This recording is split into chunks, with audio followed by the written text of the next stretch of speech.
Sorry for the hold up, gentlemen. Hey guys, Geno Squid here, and welcome to the stream, gentlemen. Today, we're going to be taking a bit of a quick detour, because instead of moving onwards towards, well, the LCB regular checkup, I'm going to have to fast track for the Arknights Intervallo at right here. Rebellion de las Masas. Sorry, Rebellion de las Masas, the Pilgrimage of Compassion.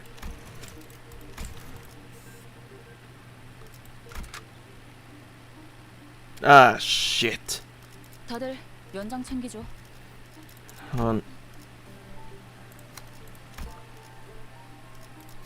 어디서?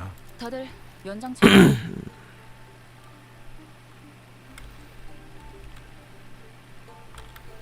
On hard, huh? Level 55.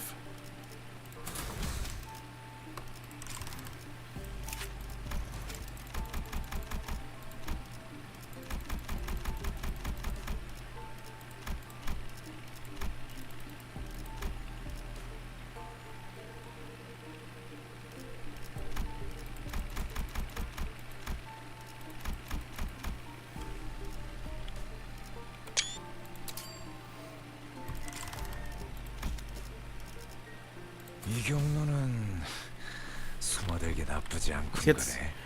Let's get this started, people. Fresh off the boat. I was exploring a lobotomy corporation branch when my consciousness sinks into the depths. The sense of cognition, itself a concept without form, floats into the shadow of an ever-widening river, swept up in its currents to nowhere. When we ran into an abnormality, but Sao told us that Hongwan's lobotomy corp branch should be free of any abnormalities. The abnormality which had appeared out of nowhere was more otherworldly than any we'd encountered so far in our journey. And deep blue. It was fathomlessly blue and seemed to have a pull that endlessly drew us into it itself. Just as I was about to recall this abnormality, a myriad of sceneries and a flood of incalculable thoughts crashed into my mind like wild waves before ebbing away from its shores. I was already lost in a drift somewhere within my own consciousness when I realized this. Just how long am I going to be adrift? The sensation of my own consciousness floating away is quite the unfamiliar one. I floated about in that strange state for a while. Dante? An unfamiliar voice seizes my aimlessly drifting consciousness. Amiya, are you Dante? The fog of my vision clears as the voice breaks through the waves. A concerned expression comes into view. Yes, I am. Ah, what a relief. Gregor, I think Dante has come too. So who are... I was about to ask further questions to this stranger with the particularly long animal-like ears, but...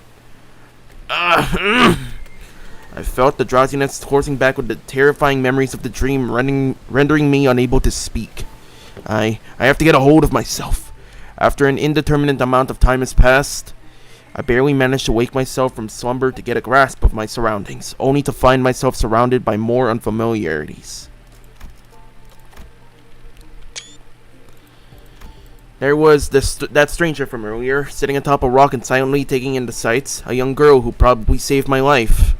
Wait, so those were those animal ears after all? Okay, that's not important right now. I have to prioritize figuring out just where in the world I ended up in. So where... We're standing by the Iberian coastline. How are you feeling?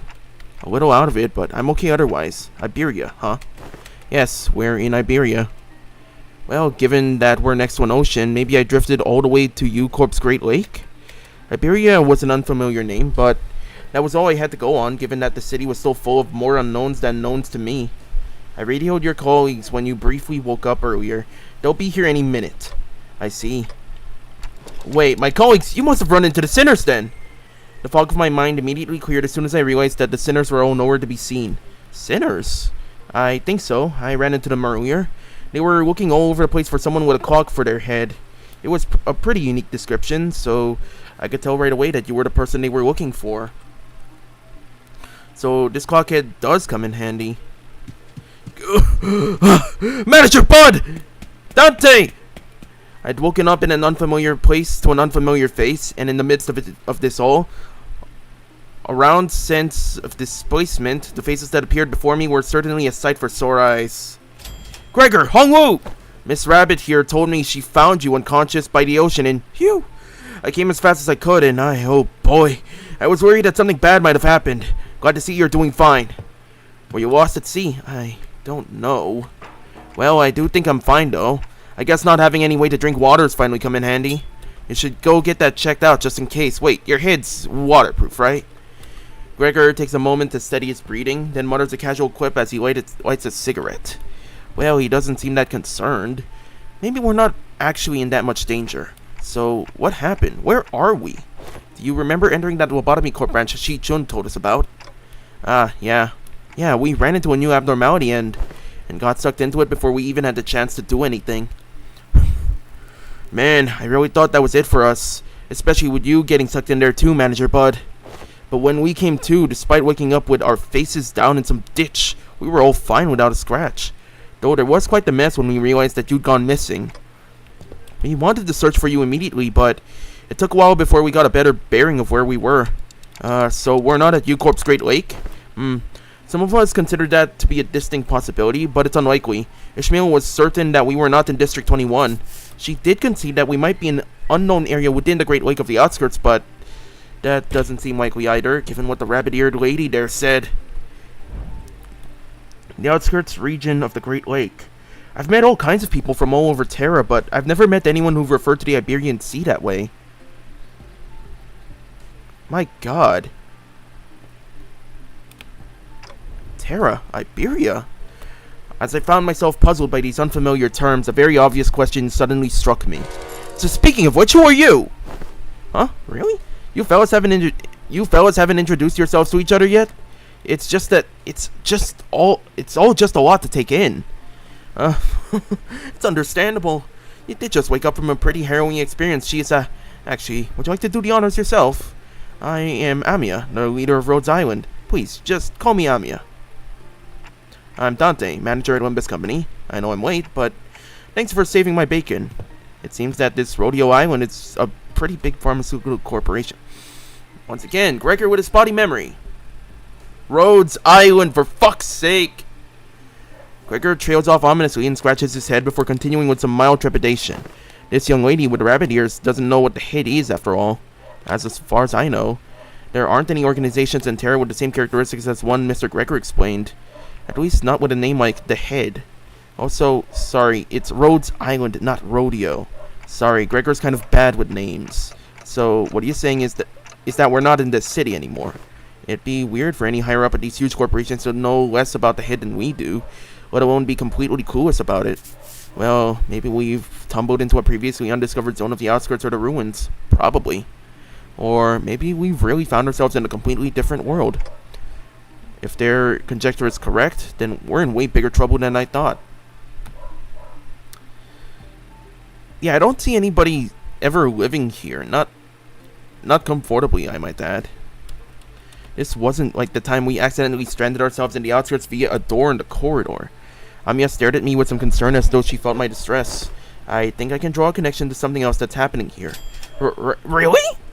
Yes, recently, anomalous signs and events have been occurring in Iberia ever since a mysterious dimensional door appeared at sea. And it's been said that this dimensional door is connected to something very, very distant, to something that we've never observed before, so seems reasonable to theorize that the dimensional door is how we managed to cross over to this world.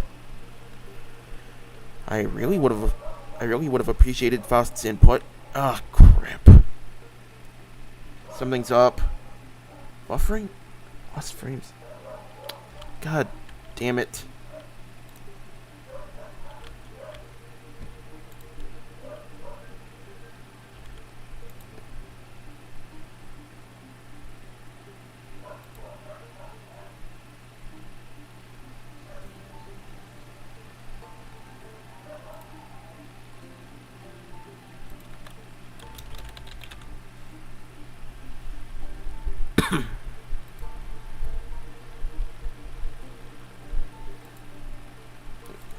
Give it a few minutes.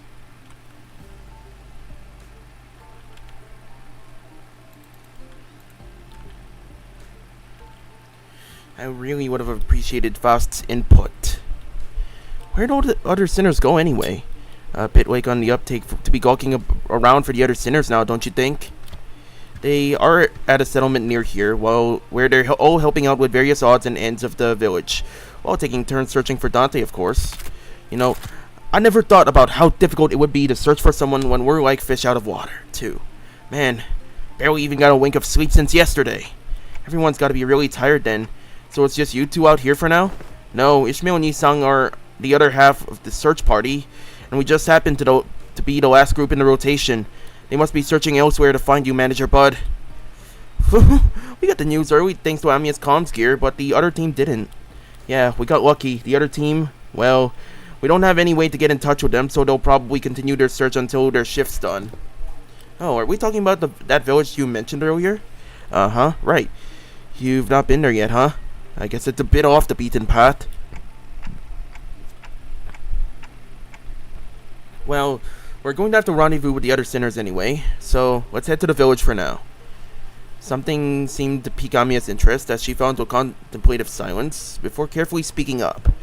I would like to accompany you there. Sure, I don't see why not. You helped us find Manager Bud, and more importantly, you seem to know a lot more about this place than we do. I don't actually know Iberia that well either, but I should be able to be of some help. They've closed their borders and have practically locked out any foreign influences from affecting them, but I did get a briefing before the mission. Closed borders, huh? Then how did you get in, Miss Amiya? We followed Dr. Calcit's directions and illegally crossed the country border. Illegally? Dante, we've been crossing into city nests and districts without much permission. Hell, I'm pretty sure we've done worse. I'm pretty sure a lot of stuff we did is practically illegal. Oh, does that mean you crossed the border without obtaining any permission, Amiya? We had to cross the border somehow in order to investigate how and why the dimensional door came to be. Huh. Is it normal for pharmaceutical companies to be doing that? Large pharmaceutical companies often dispatch their agents for missions. Yes, Rhodes Island is, in its essence, a pharmaceutical company researching treatments for people infected with oripathy. But we also work to prevent and assist them in the management of various situations that can occur in high-risk areas. High-risk areas, huh? Wait, what about your companions? I doubt you came all the way here on your own. We were forced to split up due to certain forces that were in pursuit. Wait, stop! Amiya's ears twitching as she came to a stop and began scanning the surrounding area. Then, there! As we stood about confused, Amiya, noticing something, pointed toward the seashore hidden behind large and cragged rock formations. What are we supposed to... Huh? There, we saw someone wielding a lengthy greatsword, bickering with two familiar faces. Again, move. You're in the way. You needn't worry as you do. We have had ample experience battling monsters who are much like them. Listen, I'm not worried. Come on, better to have 3 fighters than 1, right? Besides, you're the first person we ran into out here, so we've got a lot of questions to ask. Yisang! Ishmael! Dante, you are unharmed. And here I was, getting ready for a 3 days long search. What a relief. We were all really worried that we might never be able to find you. Woohoo! We managed to find them thanks to help from Miss Amiya here. Amiya? Are you two acquainted? Not a good time for a reunion. It can wait until after we take out the sea monsters. Scotty, are those organisms the seaborns Dr. Calcit mentioned? They're sea terrors, to be specific. The less sophisticated ones among them. And they're probably here for me. Sea terrors? I hear the sticky noise of something vicious slithering against the rocks. When I turned to face the origin of the unsettling noise, I smelled a heavy, wet scent of brine. At the end of my gaze awaits strange monsters, unlike distortions, unlike abnormalities, unlike anything I'd ever seen.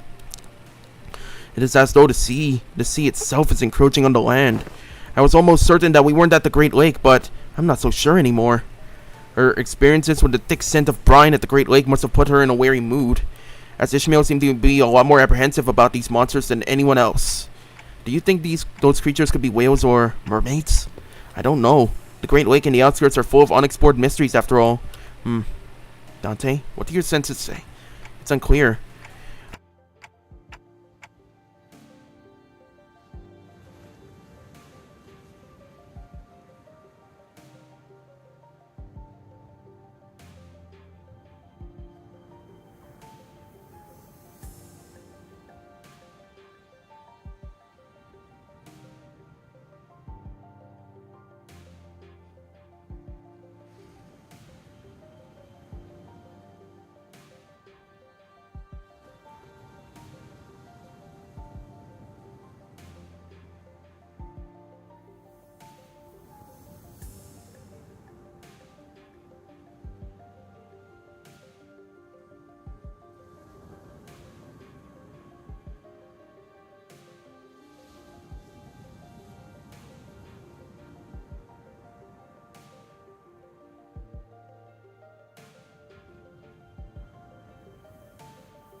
hold on. Okay. Sorry, I'm back. Anyways, it's unclear. I'd say the closest comparison I could make is with the whales, but even that's not conclusive. Wait, hold on. Gotta take care of the lights.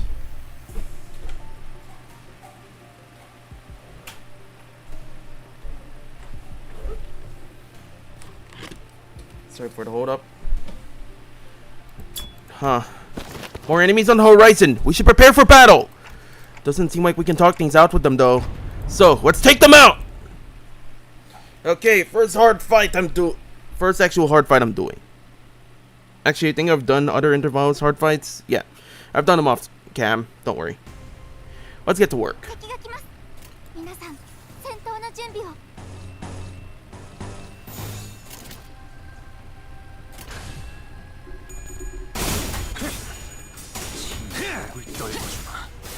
고작 이 정도 타면 넌 푸름을 틔울 수도 없겠구나. このまま行けば敵を食い止められます。 일기당천.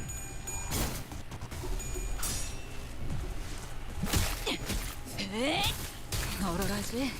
정신 못 차릴 거야. Here we go, stagger. 고작 이 정도 탕성이 어땠나? 말로 받았다.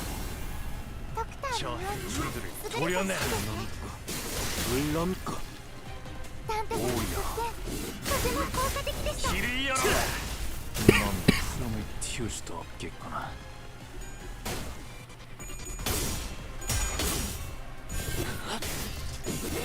야! 敵は深手を負っています。 시비수에게 명한다. 이 안에 숨쉬었다. 누구를 살려보내지마. 물론고 거꾸로 제쳐라. 파괴 완료. 마음 놓고 고작 이 정도 탕류에 허덕이나. 넌 푸름을 틔울 수도 없겠구나. 敵は深手を負っています。 일기당천. 그쪽 방향이 아닐 텐데. 고작 이 정도 탕류. 바람 불어오는 대로 짓밟아라. 넌 바람 불어오는 대로 틔울 수도 없겠구나. 짓밟아라. 깔끔하게 물었군. Okay, so far so good. Off to a good start. All remaining enemies have retreated to the sea. Good work, everyone. Phew. Didn't think I'd have to deal with anything remotely like this outside the Great Lake. You can say that again. It would have taken us the whole day if that Scotty character didn't occupy the other half while Miss Rabbit helped us from a distance. As we were catching our breath after the battle, I heard a brief hum. When I turned to look at its source, I saw Scotty glaring at me with palpable alarm. Strange people who transform. Oh, yeah, I guess this is the first time she's ever been introduced to the identity system. Oops. And a head of clock? I guess they're both technically true. While it's nothing more than a theory at this point, I think they have a lot to do with the dimensional door we're supposed to be investigating. Nice to meet you, I guess? I only hear a ticking clock. Oh, that's because only us sinners can hear Dante's voice. Huh? What's up? No. I'm just wondering about how Miss Amiya can seemingly understand Dante. Yeah, what's going on here? Huh. Yeah, it completely flew over my head that I didn't even question how weird this is. Their voice sounded like a ticking clock to me too, but I don't know. It's almost like I can sense what they're trying to say, what kind of emotion they're trying to convey. Her explanation reminded me of the blue boy in Sinclair's Damien. Yeah. I thought yeah, he was thinking. Interesting. Yeah, I guess Damien had that similar tell, I think. Like, he could probably tell what Dante was saying, but... Her explanation reminded me of the blue boy in Sinclair's past, but I didn't quite feel the uncanny sensation from Amiya I felt from them. So she can read me like, kinda like how Virgilius can, I guess? Well, I don't think it's a bad thing. That's true. It's always been a bit of a hassle to always need Faust or Hongwu to translate for you, Dante. I'd like to know exactly how she can understand Dante, but I don't think we've got the luxury of time to sit down and figure this out. So, are we heading back? Sounds like a plan. It's not like we know anywhere else to go, right? Oh, and Miss Rabbit here will be tagging along too. She said she'd help us find our way back. I'm glad to be working with you two also, Miss Ishmael, Mr. Yi-sung. Took the words right out of my mouth. You've already helped us plenty, and you clearly know a lot more about this place than we do. The journey is long. Perhaps embarking it on air the sun's fall should be wise. How long's the journey? No idea. It's not like we have a clock with us. I do know that it's not very far though. We just need to walk along the coastline for a bit. Scotty quietly points in my direction. Oh, Dante can't tell us the time because they're not on time. Then why the clock head? I didn't exactly choose to get myself a clock-shaped head. I looked away from Scotty's inquisitive eyes, which were quite solidly fixed on my head. The coasts of Iberia are hardly good places for people to live. Those things can go anywhere in this world, but they thrive at places that meet the ocean. So how did people manage to build a village at a place like this? The monsters are called seaborns, or sea terrors, yes? While it is true that they pose certain difficulties, they were hardly the kind of monsters with the strength to bring scourge and drive out the local populace. Don't judge them based on that brief skirmish. She's just telling us to be on our guard, right? Scotty can be a bit curt, but she's not a bad person. I don't think she said anything wrong. Nothing rules out the existence of stronger variants of these creatures being out there. Scotty's concern only served to fan my curiosity, but something about her expression communicated that I probably shouldn't pry. So I quietly quickened my pace as we walked to the village.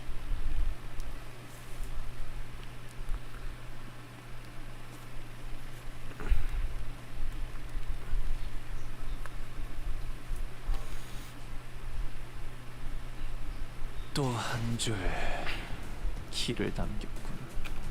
Oh damn, boy! 길일 뿐이지만 세월이 지나면 홍호는 그제야 알게 되겠지. Double-decker prizes, my boy! 무엇을 바꾸었지를. The village of the Dead Lighthouse. Interesting. So we're in Iberia. Okay, so we're in Iberia, which is in the world of Terra, which is more or less Earth, an alternate Earth. Man, I really need to read up on Arknights, or I don't know if I want to get involved in Arknights. I already have enough gacha on my plate. There's Cookie Run Kingdom, and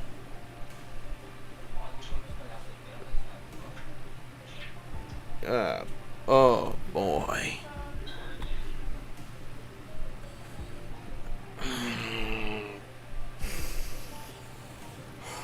Okay. Off to it. We're off to a good start, though. I ain't complaining. So far, so good. Anyways, this hardly looks like a village. It's more like the ruins of one, isn't it? It doesn't seem like they've done any proper upkeep to the place. Not in a while, at least. They're really here, living together. The strange buildings tell of the stories of former prosperity from a bygone era. Our steps leave no footprints on the wet, muddy ground on it. Muddy ground. On it, I see a rotting sign marked with the name Faro Muerto. Wait, Faro Muerto. Hold on. Faro Muerto.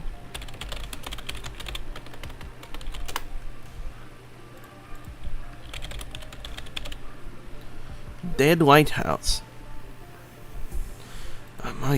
Holy shit, this was so self-explanatory. I've missed it for the trees. God damn it. Anyways.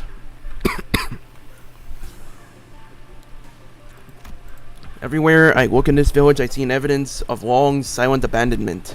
I don't see these kinds of abandoned-looking ruins often in the city either. Well, yeah. There's always someone or something out there waiting to capitalize on that free real estate, be a syndicate or a corporation, and fix it up. Better than this, at least. So, where are the sinners? There's a clearing down there where we were entrapped betwixt a twain of great ships narrowing winds against our sail. Hey, it's the... I know that voice! I know that voice! Ooh, and that is when young Ishmael boomed, her command most resonant. Say no more.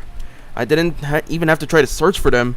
That unmistakably sonorous and familiar voice echoing triumphantly between the empty buildings. That's Don Quixote's voice when she's sharing her adventurous tales.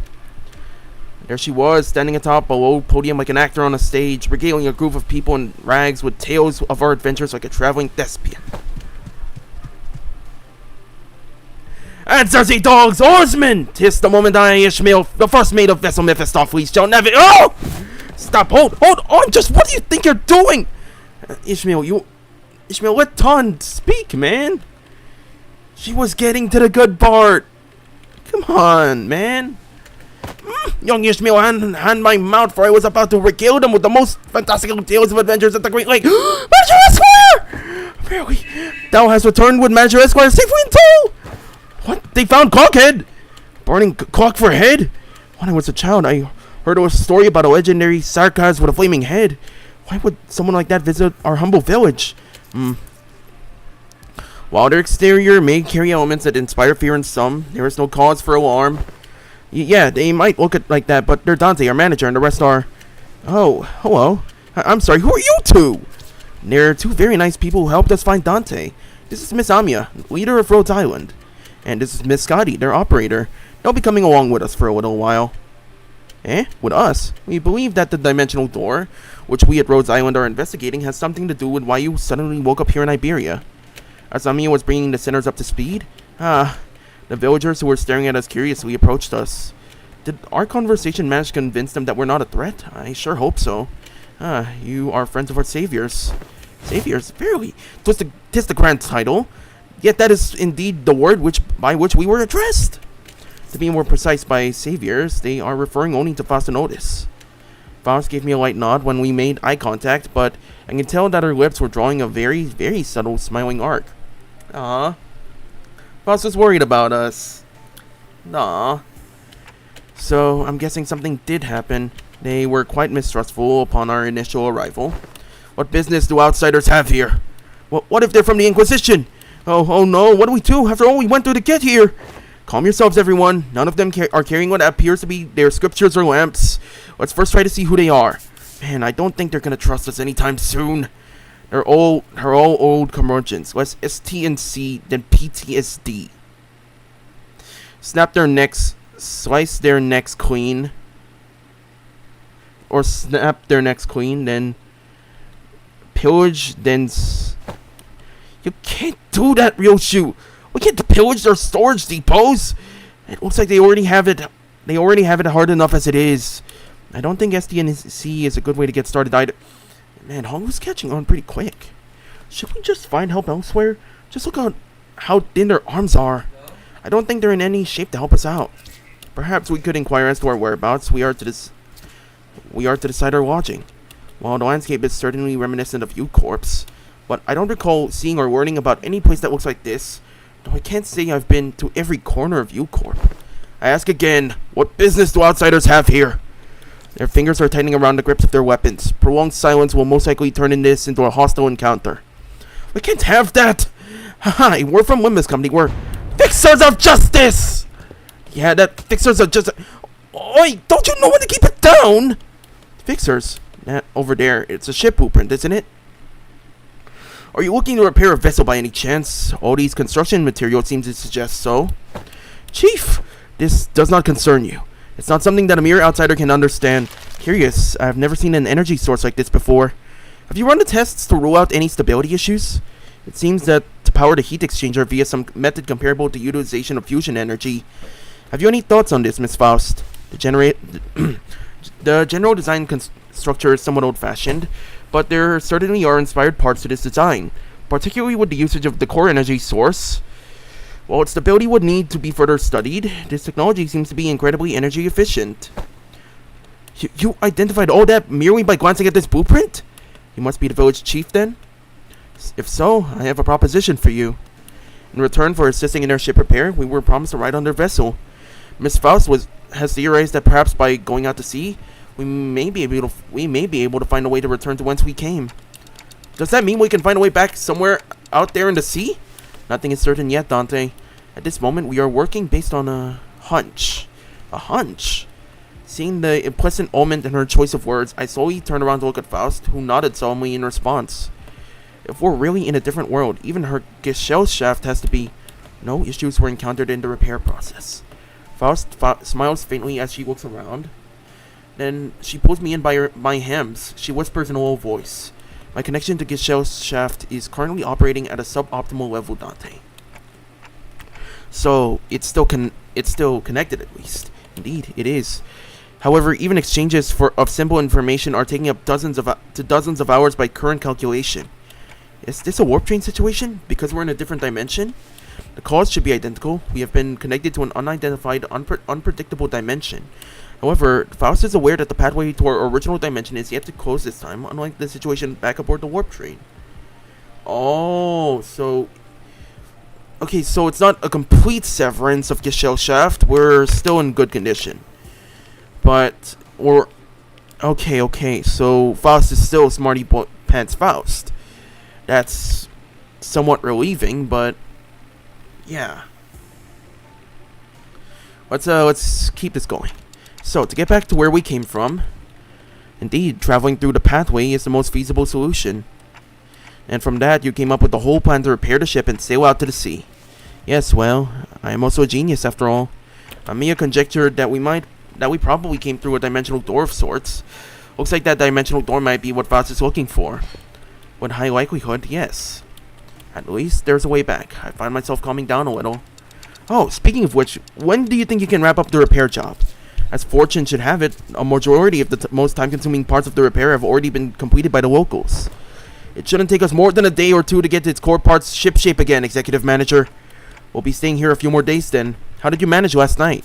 Well, like I said earlier, we've been keeping ourselves busy looking for you this whole time. We took turns helping with the repairs and resting, but I doubt any of us got a proper night's rest. Still, we weren't cold, thanks to the villagers who kept the fire going for us all night. Not to mention how they helped us a ton with that local map they drew us. Oh, also, Chief handed us this earlier. What's it for? Looks like a sack to collect water. Give it here. I know how to get that installed. It must be to repay Miss Faust and Miss Otis's efforts at repairing their ship. Yet the service they provide us is certainly quite generous, even when taking the transactional nature into account. They're really giving us the best treatment they can, huh? As for food, we managed to fill ourselves with some cookies and bread Roja keeps in her pockets. Didn't want to eat into their food supply when they're already pretty tight, you know. She carries enough cookies and bread for 12 people. Man, Roja the glutton, god damn! 12 people?! They did offer us some that dried fish things, but we refused. I ain't about taking food from the needy. No need to concern yourselves so much with our hospitality. You have done more than enough to earn your keep. I turned around to look at the source of that low rumbling voice and saw an old man in an outfit that seemed to distinguish itself amongst the other villagers. There you are, Chief. Is there a place for us to stay tonight? We do have places to shelter from the misty humidity at the very least. There's an empty building here, so feel free to occupy it for the night.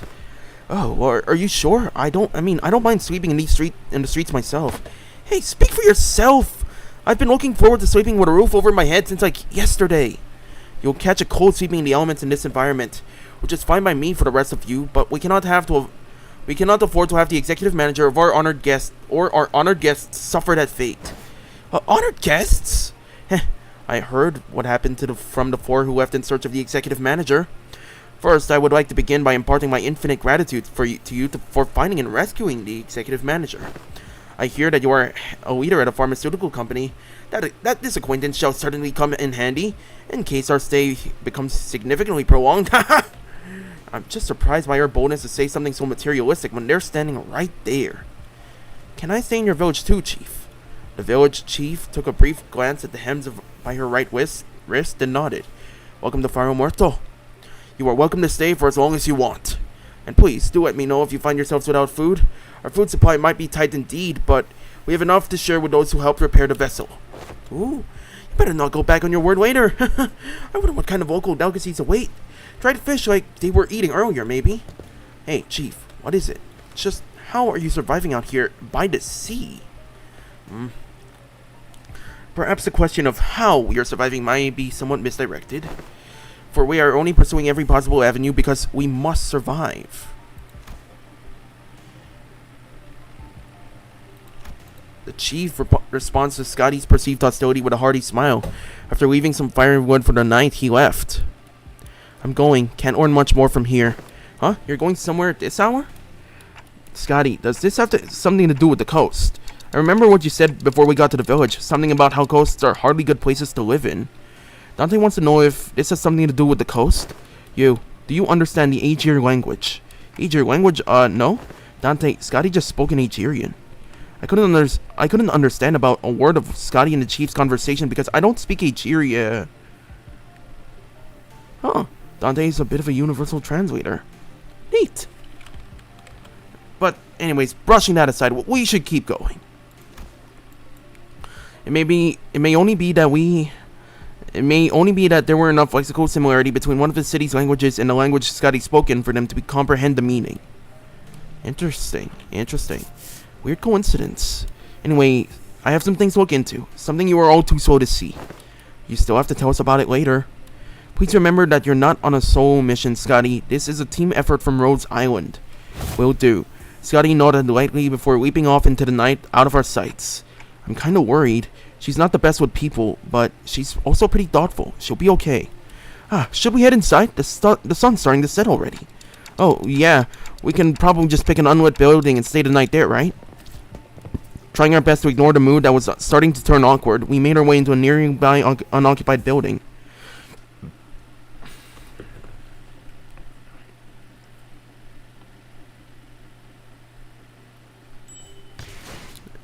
My god. Looks like we're gonna be a little rich today. Okay, so 40 per mission, 80 per repeat. So 40 per mission, 80 altogether. If I were to do on hard, since clearing hard also clears normal. Wait a minute. Wait. Okay. So, hold on. Okay. Gotta run the numbers here. 40 times 13. No, wait. 80 times 13. Or 14, for that matter. Okay, so 1,040. If I were to complete this, all the playable nodes, minus the dungeon. I'm aware of the dungeon. Now, then there's this. 390 plus 260. 650 times 2, 1,300. Plus the 1040. Holy shit, we're looking at 2 spins worth at least, I think. Dear God. Okay, next one. Terra. Yeah, I'm doing hard mode, Gale. Also, hey, Gale. Nice seeing you here. We walked past a few narrow buildings and remnants of narrow buildings just before we came across a hall large enough to house all 15 or so of us. Okay, now we're ready. With the curtains on the window removed, the smoke is an exit. Whoa, I thought we were doomed to shudder ourselves to sleep with the soaking wet firewood on all. I had no idea that'd work. We just have to get a small fire going underneath it until the wood dries up and catches fire. The downside being all this smoke. It's clear that she has some field experience, unlike some fools I know. I shan't sit here and let her carry the burden of labor alone. Bequeath me upon thine ingredients, Rodion, for I shall conjure thee a pot of special fixer soup. You're making soup with cookies and jelly? No! You are not going anywhere near the kitchen again, not after what you cooked up last time! Well, I must admit to a certain level of interest.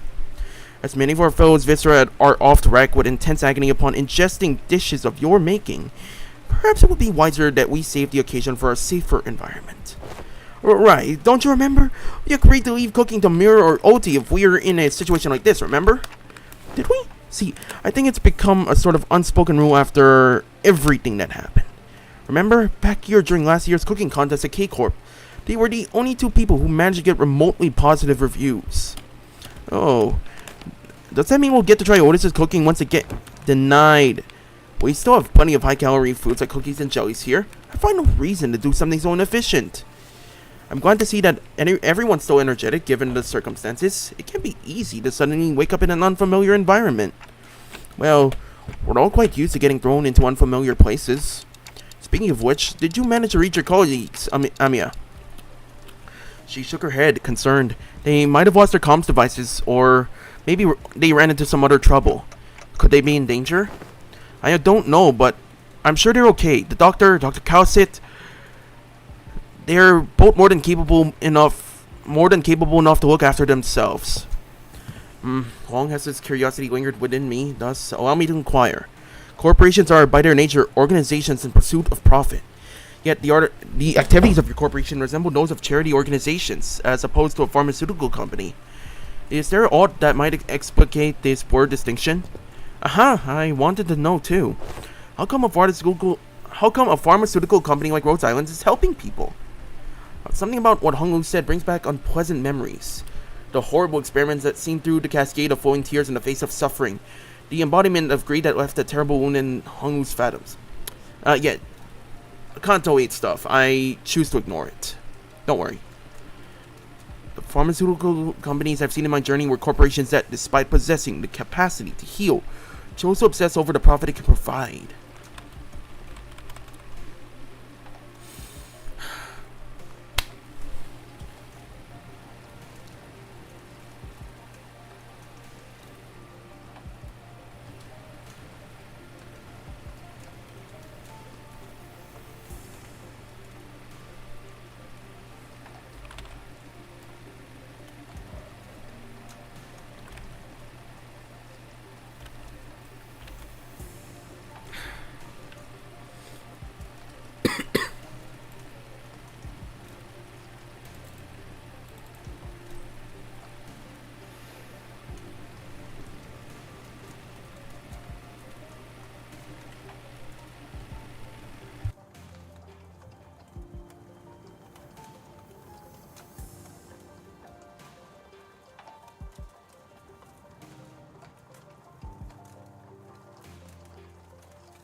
Okay, is it gone? Is it gone? Finally!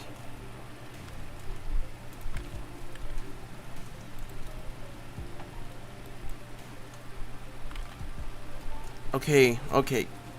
The stream is stabilized. Thank God! Anyways. The pharmaceutical companies I've seen in my journey were corporations that, despite possessing the capacity to heal, chose to obsess over the profit it can provide.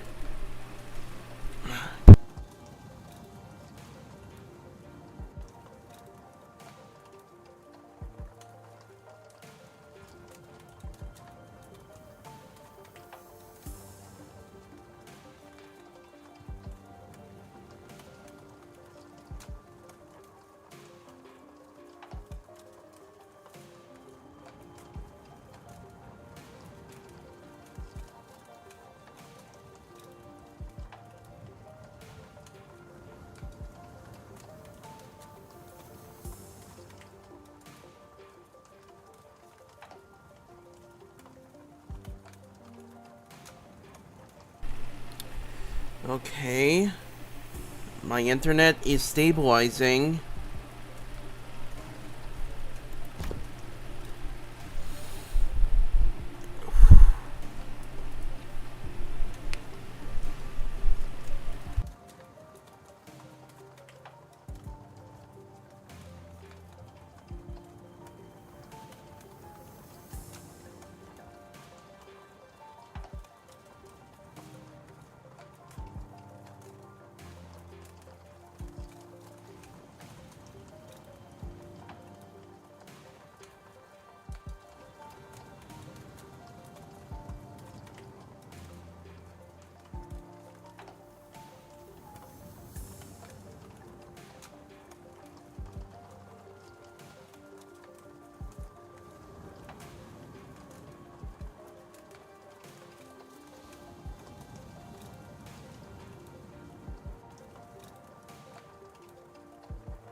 just get this over with before the next drop happens.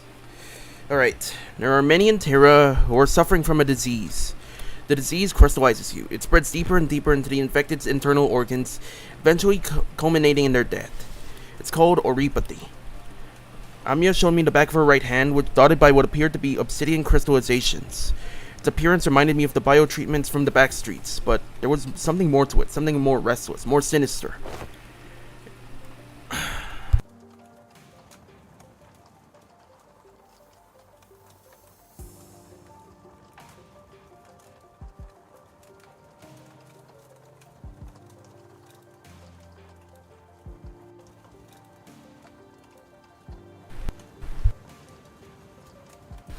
It's a terrible, painful disease, but there haven't been any recorded cases of full recovery.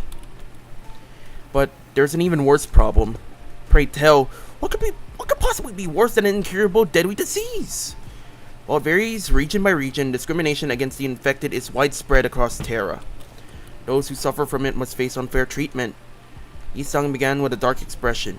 Some are quarantined in places with terrible, inhumane conditions, and there have been massacres too. I don't mean to be callous, but is this oropathy highly contagious? No, there have not been any recorded cases of infection by contact, as long as the subjects are alive. But when the infected dies, the crystal growths on their body decay and turn to dust, scattering, which is what spreads the plague. Then, barring environments like active battlefields where casualties are to be expected, staying within close proximity of the infected in daily life seems to pose hardly any risk. So what's the problem then? They're already past the point of caring what the problem is. Once people start feeling iffy, all logic goes out the window. Then Rhodes Island's goal has to be, yes, it is important to develop a cure for oropathy, but I think what really matters is that we change the circumstances for the better for the infected. That's not going to be an easy endeavor, though that is what gives your effort more meaning. I hope you can achieve that goal, Amiya. I really do. For truth! The city, this world. We both live in worlds full of surprises, don't we? What kind of world did you come from, this city? Oh boy, you have not lived. This may be. I don't know much about the Arknights world, but the city is technically one of the worst places to live in. You've got syndicates like the Hand breathing down your neck. Taxes, murder, the extreme social disparity, the extreme social and economic disparity, the lack of human life, and oh yeah, I have yet to forget the abnormalities, the distortions, and everything else in there. The Pekatula and such. I don't think Rhodes Island is going to combat that. Not with the head last, but not least. Safe to say, I think you should stay in your lane. What kind of place is the city anyway? The kind of place with too many pointless rules, and there you have it. The kind of place where at the moment you think, isn't this too much, you see something even worse. The sweeper. Oh fuck. Try as I might, I cannot think of a single positive thing about the city. The sinners seem to be in agreement, as most of what came after was quite scathing. Kind of place where good deeds rarely ever go unpunished, where sympathy is a good attitude to have if you like getting stabbed in the back. Nothing good ever works out there. It's a shithole. It's an irrational place full of absurdities. Absurdity is an omnipresence. Therefore, it is not a subject by which one should be aggrieved. We can at least grouse about them, though. I mean, it's the only thing we can do. It would be more correct to experience more and acclimatize oneself to it instead of complaining. You did say something like that last time. Just as the mood was starting to turn rather sour, Don Quixote's shout shattered through the awkwardness. Verily, nary a day goeth by untarnished by villains and their fell deeds. Yet worry thee not, for where evil riseth, so thought fixers of justice too. Don Quixote jumped from her seat and passionately shook her fist, which was followed by a heavy crack and the sound of small pebbles tumbling down. Don Quixote, watch out! Whoa! Well, aren't you a cutie? From the wall, she accidentally broke down. An unfamiliar visage of a villager appeared and stared back at Don Quixote. It appeared that she was eating someone out of a can while reading a book. How farest thou? First, thy foot, you gotta apologize first! Last seemed a tad too hyper today. Apologies, for I hardly expected the wall to crumble with such ease. Art thou unhurt? Any injuries? Pray tell, to what? Forget the apology. I just want to know what happens next. The fixers of justice rose up to do what? Oh! Hast thou come to hear the tales of fixers? I don't know what's coming to us, given how Miss Don Quixote was the one who punched the wall down. Ahem. Come on, Don. Speak! Tell him! Oh, is it too late an hour? I don't mind waiting until morning if you want to sleep. Nay, not at all! 'Tis quite early an hour for tales. In fact, prithee, seat thyself here. You ungovernable fool, come down! We don't even know who she is! And don't you forget to share those fixer tales over there in the corner to not disturb our sleep. That maketh the request most untenable. These tales deserve to be announced to the world with great gusto from the center. Yeah, that's the best way to hear those kinds of stories. But we should probably introduce ourselves to each other first. My name's Mayers. How should I put this? Did you meet the village chief earlier during the day? He's my gramps. Oh, that nice guy? So he had a granddaughter. Yet, I have not seen you once, Miss Mayers, under the sun. Oh my, you're right. I thought the village was completely dried of any young blood. Right, Ro just said, well, we didn't see Mayers out there. There wasn't anyone else in the village we could comfortably call young. You're telling me? Gramps was worrying over nothing and told me to stay put inside. Going on and on about the dangers that outsiders pose and everything. It seems that they do not give full faith to their saviors. There are things you cannot share even with those whom you trust with your life. Though, I would like to know why. My, so there are a bunch of kids who are stuck indoors in this village? No, there isn't anyone around my age in the village at all. If that's the case, I guess I can understand why he'd be overprotective. Anyways, it's our turn. I'm good. I heard enough to get an idea. You did? Oh, pray, how didst thou hear us? Via listening device most secret upon our chamber. Mayers tapped the side of the wall, the part of it that was still standing anyway, and smiled ironically. Bad soundproofing. I could hear pretty much everything Don Quixote, right? Everything Don Quixote practically sang during the day. Barely, I see. I think you could really do it with some sense of embarrassment. For once. Well, I guess that's good enough for self-introduction, so... Care to regale me with the tales of fixers who bring justice to the evils of the city? Indubitably. This shall do. I shall regale thee with the tale in which the legendary fixer, the Arch-Magnificence herself, the Red Mist, had... I suppose that's killed any hope for a good night's kip. But, don't you usually pass out within a minute of your back hitting the hay no matter how noisy things are? What? Do you take me for some kind of hibernating bear or something? Honestly, Heathcliff, Sinclair's not wrong. Remember the stage play? Look, even I have trouble sleeping when there's noise all over. And there he is. Man, he's a quick sleeper, I'll give him that. I'd say bear in hibernation is a pretty apt descriptor. For all that grumbling and moaning, he dozed off before any of us did. Aside from Heathcliff, who began snoring the moment his head touched the ground, some other sinners were fast asleep as well. Mersault had entered sleep in his usual steadfast adherence to the routine, while Fausto had claimed to one of the few available cloth sheets as soon as the close of business for the day was confirmed. The sinners who had spent their entire last night searching for me in this unfamiliar land slowly began to fall asleep as well. Meanwhile, the fixer of the Zwei Association's first section, though the night was no longer young, Don Quixote was still vigorously sharing the tales of adventures without even a single sign of fatigue. She's not determined to do this until sunrise, is she? Ooh, I guess it's okay, since Mayor seems to be having fun. As I continued to watch the pair with mild concern, Amia, not yet asleep, approached me. This city Miss Don Quixote speaks of seems to be teeming with fixers of justice and exhilarating tales of adventures. Did you actually experience all of them yourselves? No, of course not. Don Quixote's stories are usually those of other famous people. but she's telling it with such vigor that it almost sounds like she was there herself. If we told you what Don Quixote really is, you'd legally not be allowed to tell anybody. Not that you'd remember it, or be alive long enough to be able to tell it to anyone. You're lucky. Not that many people really know of her, so it's best you don't pry. Well, I guess if you really want to get into it, some of them might be retellings of Don Quixote's personal experiences.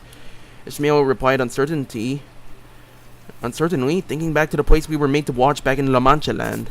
Well, I think all those stories, even though they're only partially true, just go to show what a ridiculous place it can be. We wouldn't need fixers of justice to begin with if we really lived in a just world, right? A really good place to live would be quiet and peaceful without someone having to force it. That's true. I hope there'll come a day when Rhodes Island can be a normal pharmaceutical company in the future. Something wrong? No, I just thought Miss Mayers and I made eye contact. Did she overhear our conversation? I looked to her direction as well, but all I saw was Mayers excitedly reacting to Don Quixote's tales. Oh, what happened then? The spike idiotes boldly before the soldiers who stood in our path.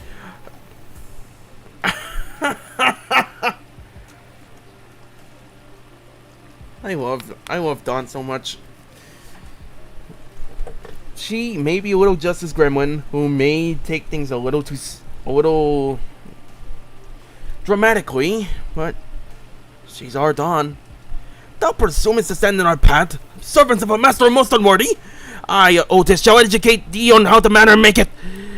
Don Quixote was now retelling stories of Limbus Company's adventures in Hong Yuan, and Otis, who could no longer stand Don Quixote's unintentional alterations of the story, jumped to her feet and shouted, "Damn it, what kind of nonsense are you feeding her? I never said anything like that!" Fairly, certain aspects of this retelling may have been exaggerated. That's Tales of Adventures for you. Things are bound to get a bit dry when a story is told too realistically and as is right? You know, nothing, not even anything resembling a proper record or book remained once the profound silence swept through this village. So I've always had a craving for these kinds of stories. But Iberia doesn't stop Iberians from emigrating, contrary to their tight immigration control.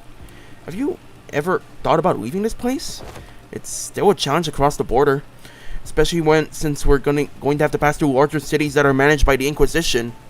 You don't seem particularly fond of this Inquisition. Why is that? That's because this village was formed by people who grew tired of living under the Inquisition's rule and fled. Sorry, but what kind of organization is this Inquisition? Sinclair asked, face turning cold upon hearing the word Inquisition and that people fled from it.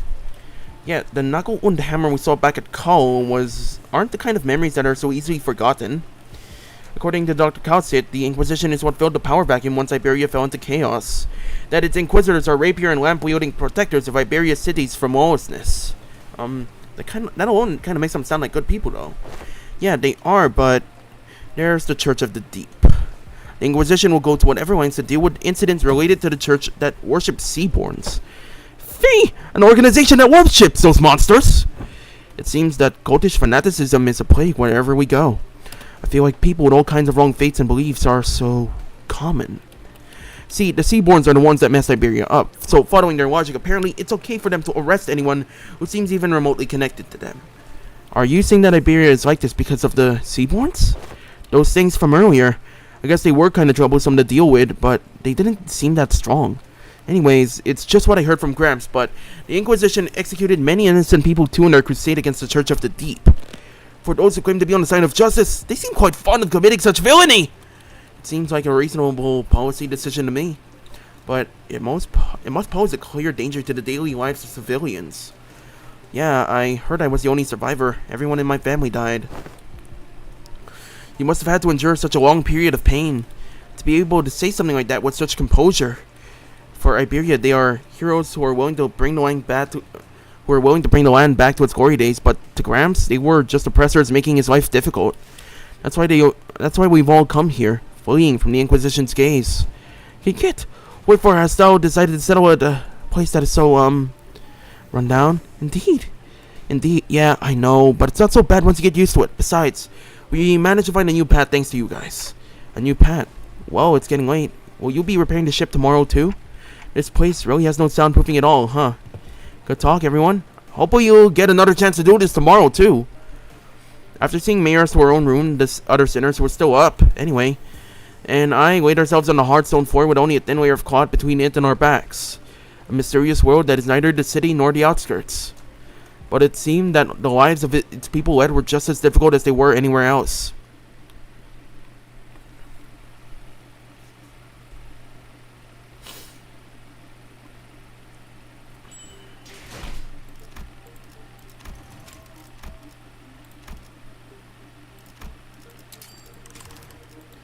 Vesel Masas. Oh good, the party's here. 군주가 나선다. 의로움을 세우기 위해서라면. 잠깐, 이번 임무는 내가 나갈게. 괜찮지?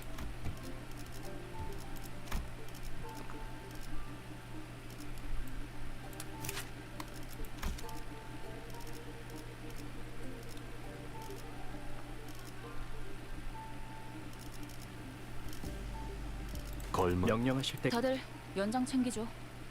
어디 가는지는 관심 없어. 안내나 해줘. 어디 가는지는 관심 없어. 안내나 해줘.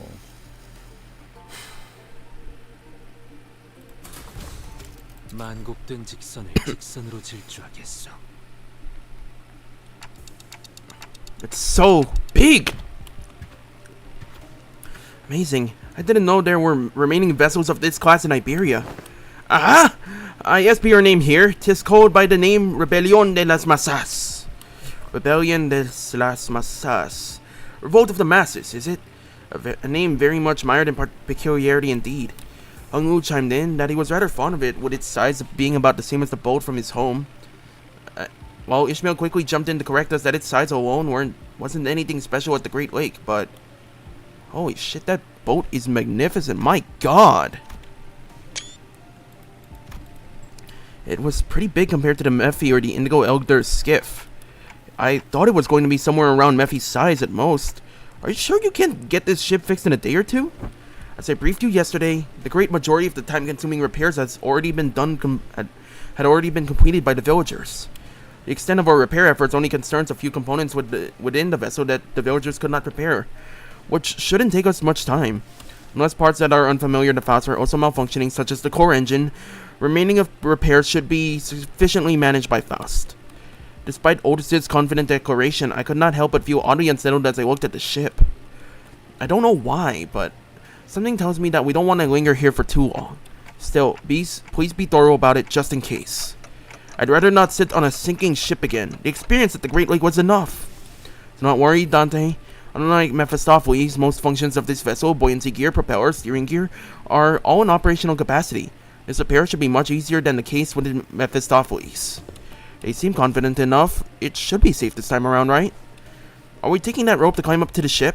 No, there's a lift-like apparatus down here. It should take us up to the ship.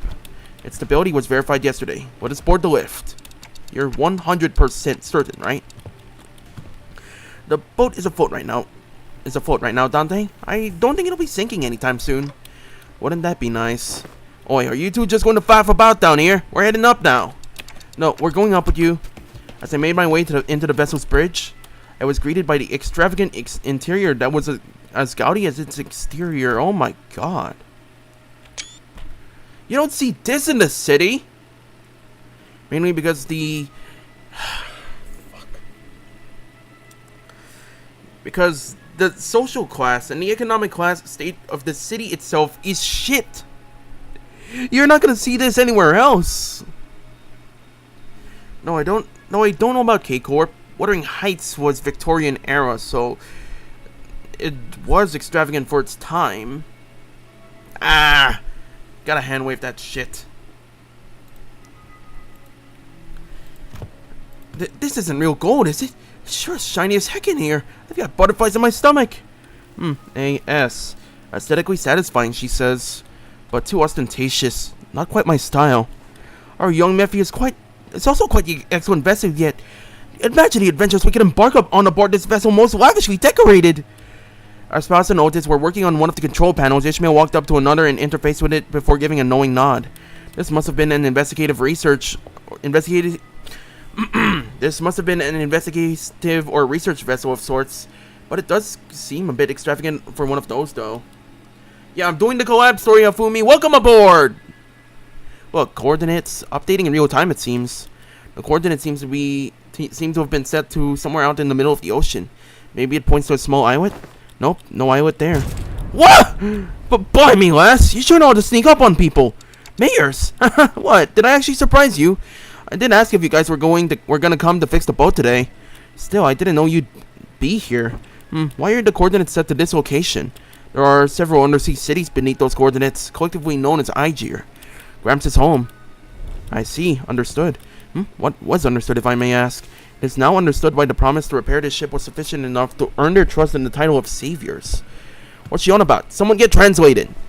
Consolidating and cross-referencing the observed particular circumstances of this village with the statement and the statements from the village chief, alongside information garnered from the exchange with mayors, it is possible to gauge the significance this ship's repair has to the local populace.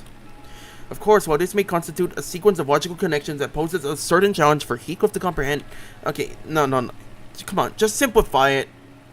Just simplify it. Come on. To employ any degree of effort to explain it in more digestible language would constitute a pursuit of inefficiency. Lower the baton, I implore you. I shall explain it in full.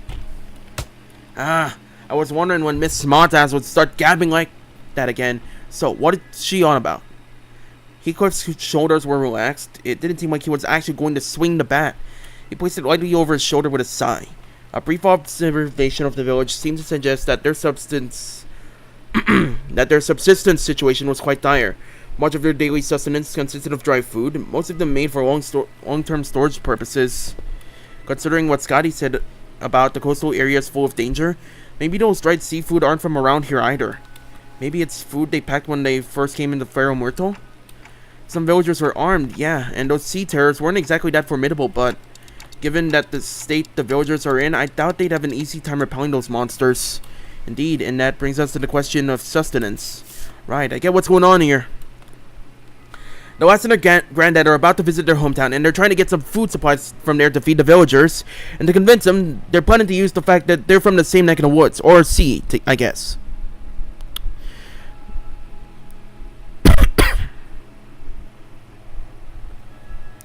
Well, goddamn. Heathcliff has big brain. Nice. Oh, so we're not just repairing the ship, we're repairing our food supply plant too. What's wrong? It's, while the expressions were rather crude, Heathcliff's summary of the situation was clear, to the point, and easily understood. The sinner stared at him with mild surprise. Yes, Heathcliff, big brain.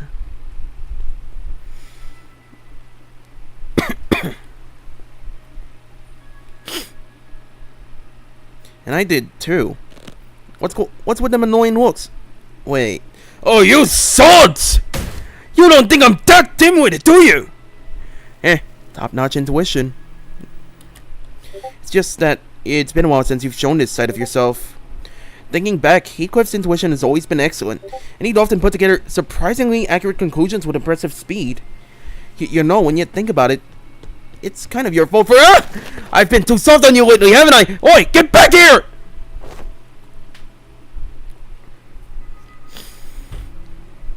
Fumi says they missed a school day because of Sancho's first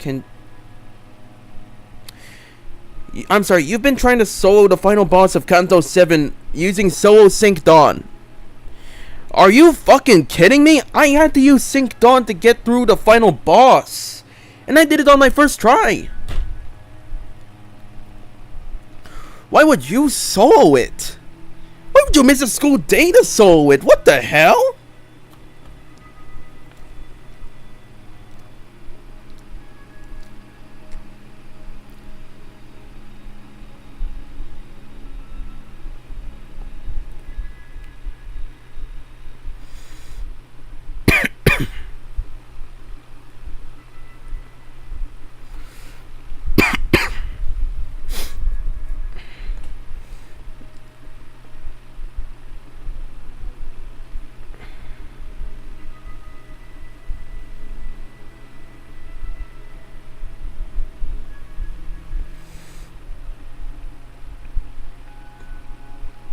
5%, bro. The 5%. I can see the problem. 5% odds.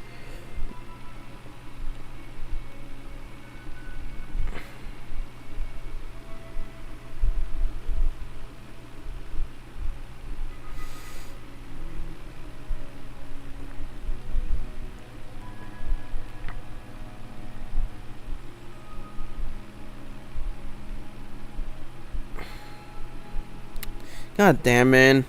Anyways. Now, with those fools out of the conversation, is he correct? Otis looks away from the usual chaos and asks Mayors. Honestly, I'm surprised. He was on point. Yeah, food's been running low in the village. At this rate, we won't last another year. But the Ager will. I'm sure they'll welcome us with open arms. I don't want to come off like I'm overly worried, but do you think they'll welcome the others too? Unlike Mayors or Chief, they're not Ager. I believe they will. Iberia suspects and hates the Ager for no other reason than that we're from the sea, but our home cannot have fallen so low as to abandon a group of starving land dwellers. Prithee, might thou explain to us who the Aegir are? I had initially thought it to be a reference to a region, yet it also seems to be an affiliation of sorts. Maybe there's something like the Nest Dwellers, though I don't think I've heard of a nest that accepts backstreet's people with open arms. Yeah, you finished... Oh, you finished Kanto 7 too? God damn! Hafumi, I finished Kanto 7 last night too. I didn't get that much attention like I used to, but I finished it. Quite heartily, I might add, because now keep enjoying life until next Walp, right? Until next Walp night. Yeah, this is perfect for Walpurgis.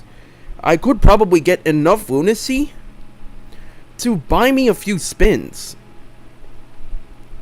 Cause I ran the numbers in here. The amount of lunacy we could get if we did this on hard, getting both the rewards from both normal and hard, we would have enough for about 10, 20, maybe 30 spins total. That is, we could also be getting tickets from the Wahlberg Express Balkak, which I hear is going to be coming after this. Luckily, I cashed out, and I know for a fact for the past few streams, I've already been gaining... I already got all the Arknight collab egos. I got all their shit. So I'm covered. I am particularly covered. So yeah. Anyways. Or maybe they used to be some rich folk? I don't know if the new Walp ID is worth now. My brother in Christ, Hafumi, I have saved enough for Queen of Hatred Dawn. I don't know if I should be getting Queen of Hatred Dawn or any of the other Dawn IDs because, well, Sync Section 3 Director Dawn has saved my fucking life. Oh yeah, I haven't... Fuck. I don't exactly have enough for Roja. I converted most of her shards to lunacy. Sorry. Ah, crap. Wi-Fi went out. Give me a minute.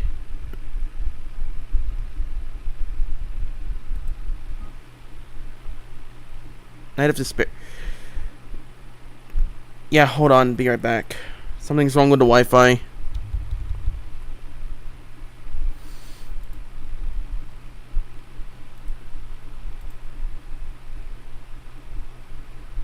Come on, come on. It ain't maintenance. Something's going on. Come on, come on.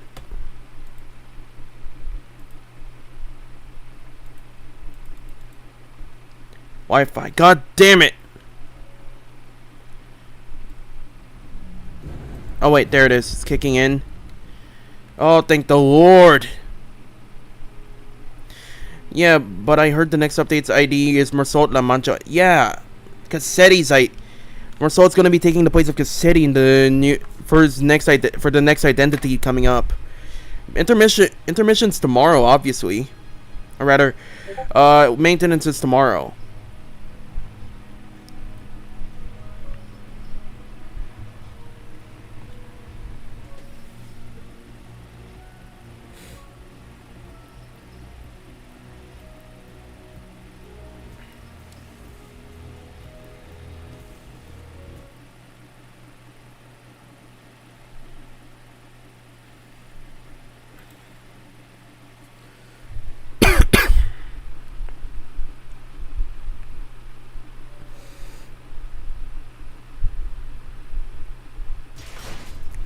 Alright, let's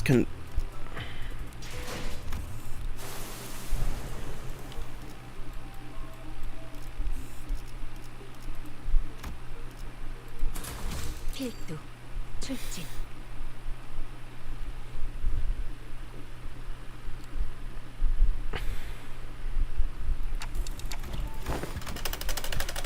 hold on, I gotta speed through this.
Okay, we're back here. Maybe they used to be some rich folk.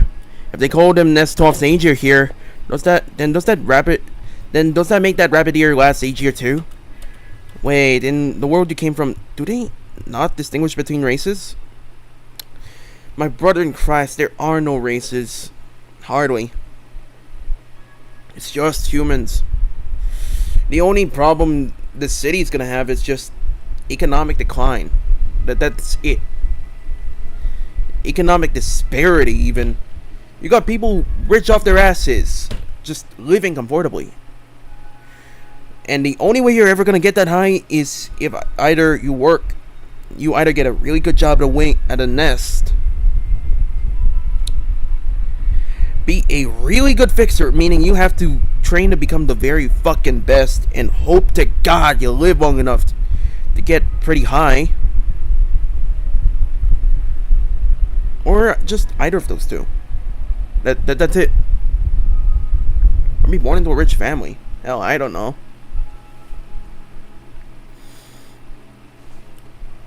That is not entirely true. Delineation between races is a concept that does exist.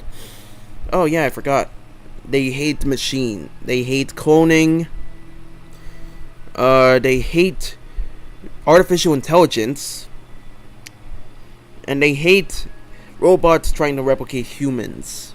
Looking at you, Angela. Looking at you. Oh yeah, what else am I forgetting? Oh yeah, they put extreme taxes on guns. So good luck finding any ammo. Or what else am I missing? Oh yeah. Sweepers. Oh no, I only saw them in the Phantoms.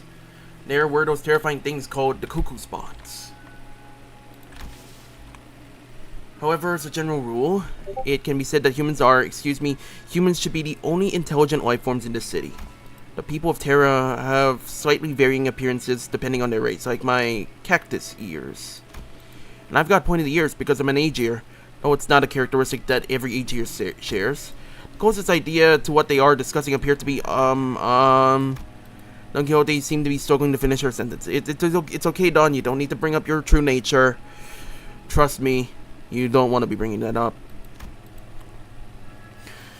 Mersault stepped in to continue. By context clues and the manner of word usage, including the means of classification, the closest examples in our world would be blood fiends. Similar external appearances to be humans, different natures, comparable sapiens, It is of my belief that blood fiends are ostracized due to their nature that make it coexistence with humans difficult. It may be that the Aegir are also... I'm sure some of them do possess qualities that make coexistence with others difficult, but they're probably rare. Then wherefore are they made subject of suspicion of hatred? That's... Well, the language is new, but the idea itself is pretty familiar to city folks like us. Think of feathers like fallen wings, kids born in the back streets, people who replace their body parts with prosthetics. The form differs, yet in essence we find the thread. Something about how we keep finding these similarities in the ways of our lives is finding ourselves in a distant world with different rules, races, and humans. It felt oddly discomforting. The point is, you guys are doing us a real solid by fixing up the ship. Let's move on from these gloomy conversations, okay? I want to show you the cooler parts of this ship. This way. The ship tour may have to wait. The repairs are almost completed, but an issue has arisen. Issue? Well, wow, that's not reassuring at all. Multiple life forms identified ahead. Assumed to be a sea terror horde. The ship's radar system seems to suggest that the vessel is surrounded. They're the same monsters from yesterday. Executive Manager, please order us to prepare for battle. Damn it. Are they the sea terrors you encountered? They looked a bit different, but yeah, probably. There's a lot of them, but if our last experience tells us anything, we should be able to handle this. Amiya, please support us in battle like you did yesterday. Can't style fight, young mayors. I feel like I'm going to get in your way. I'm just going to get in your way. Then, guys, find a place to keep mayors as far as possible from the battle. Then let's hurry down there. We don't want them damaging the ship any further.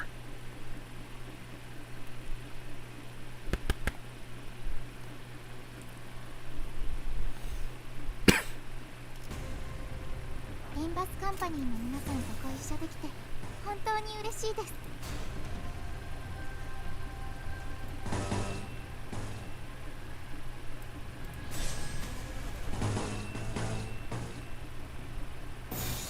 불가 위야 막아내지 못하리. 말로 받았다. 아, 여기선 이런 공격이 잘 먹히는구나. 물론 꺾고 제쳐라. 차포잡이라. 예상한 것보다 움직임이 더 좋구나. 화력 추진. 각자의 위치가 있으니 敵に対して大きな打撃を与えました。 몸을 틔울 수도 없겠고.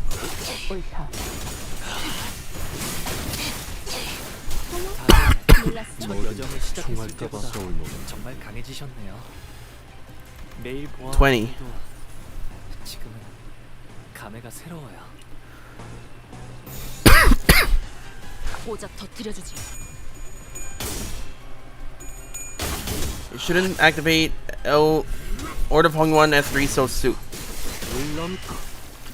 効果的な攻撃でした。 At least let them get the boat. God damn it.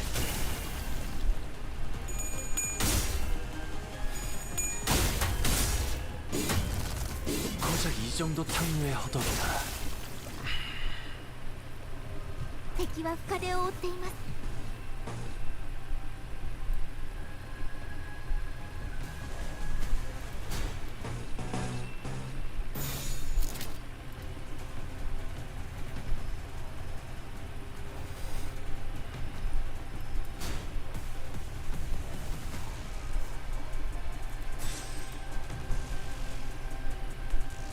받아볼 텐가.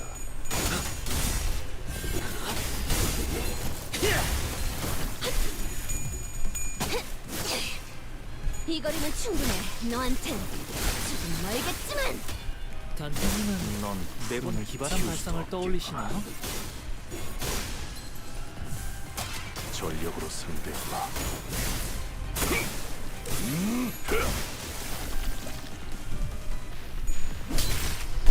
There we go. Wave after wave, wave after wave. 変化が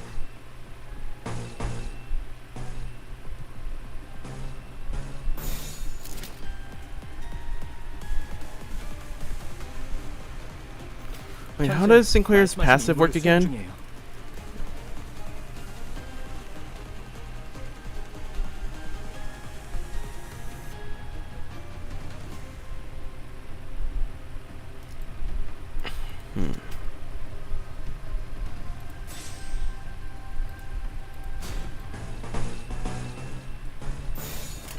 일기당천.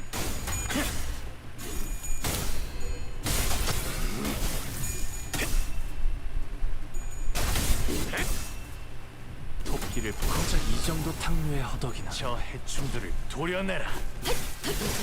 깨지시게.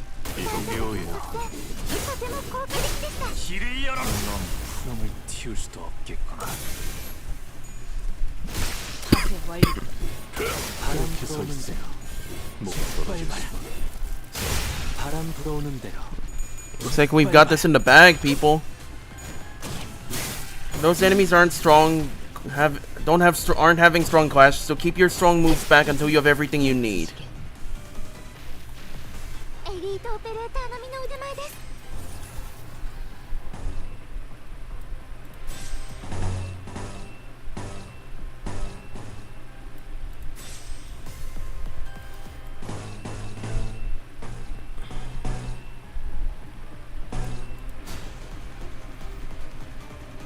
한화 휴재. 길에 물지 마시오. 전장에 전념. Oh right, I don't have Strider.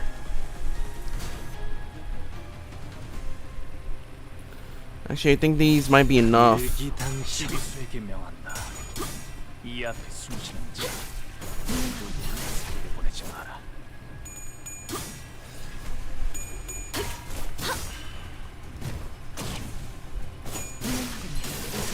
깨지시게. ドクターのように 목을 떨고 싶은 넌 푸념을 틔울 수도 없겠구나. That was fast.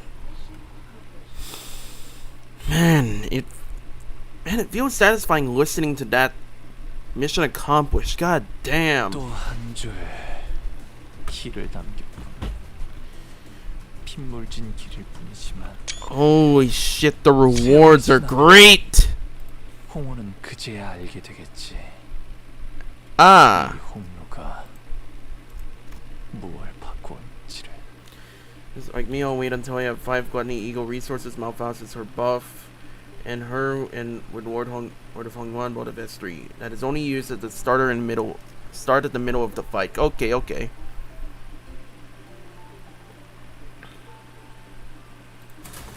이런 임무는 뱀 중에서도 내가 제일이지.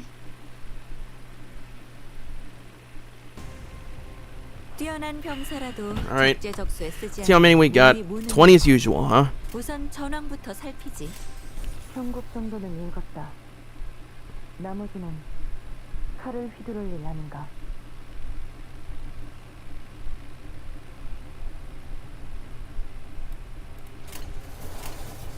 피로 다스리지.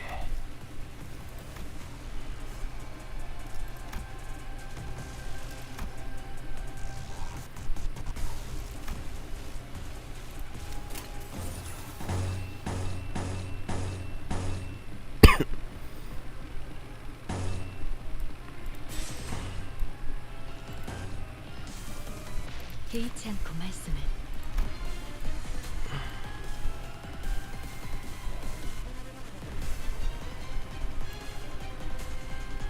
Oh, you gain a Strider mount.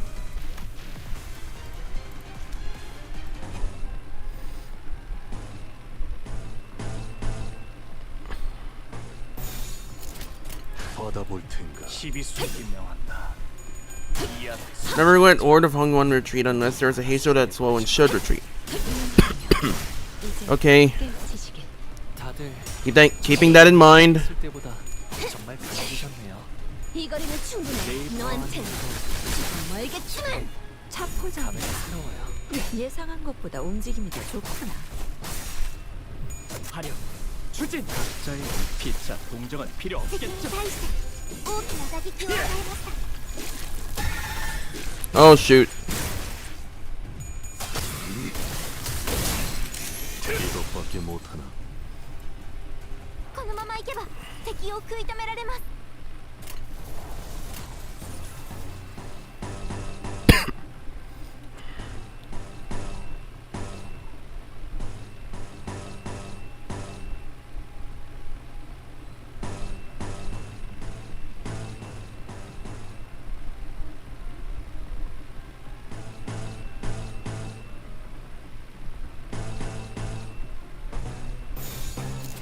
명령에 따르겠습니다.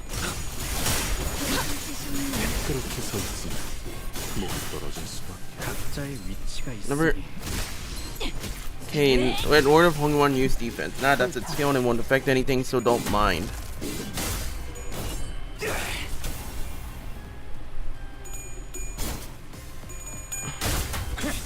지 목을 떨궈주마.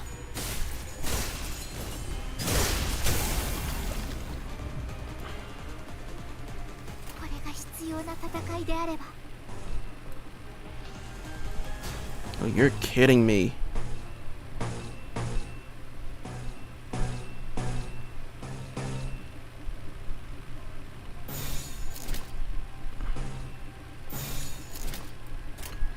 불가 위야. 막아내지 못하리. 말로 받아내라. 저 해충들을 도려내라. 물론고. 아, 오야. 여기선 이런 공격이 잘 먹히는 곳이야. 길을 열어라. 피자 동정은 필요 없겠죠.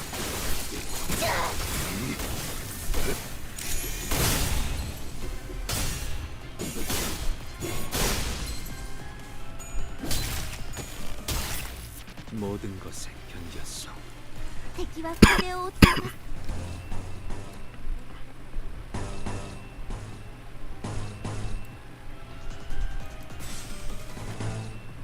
God damn it.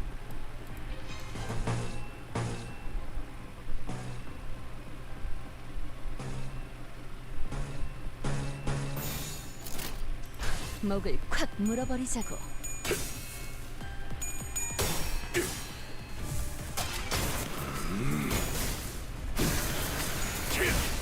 전탄격발. 탄환 보급해드리겠습니다.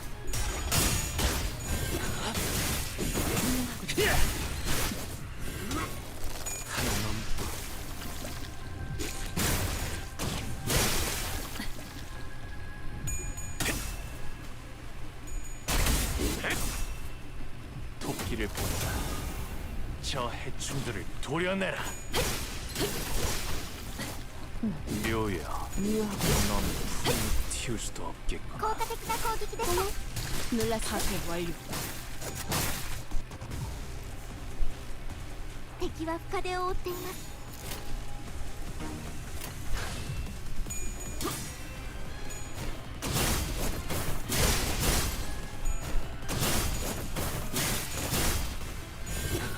바람 불어오는 대로 짓밟아라. 지 목을 떨궈주마. 넌 푸름을 피울 수도 없겠구나. That's another one down.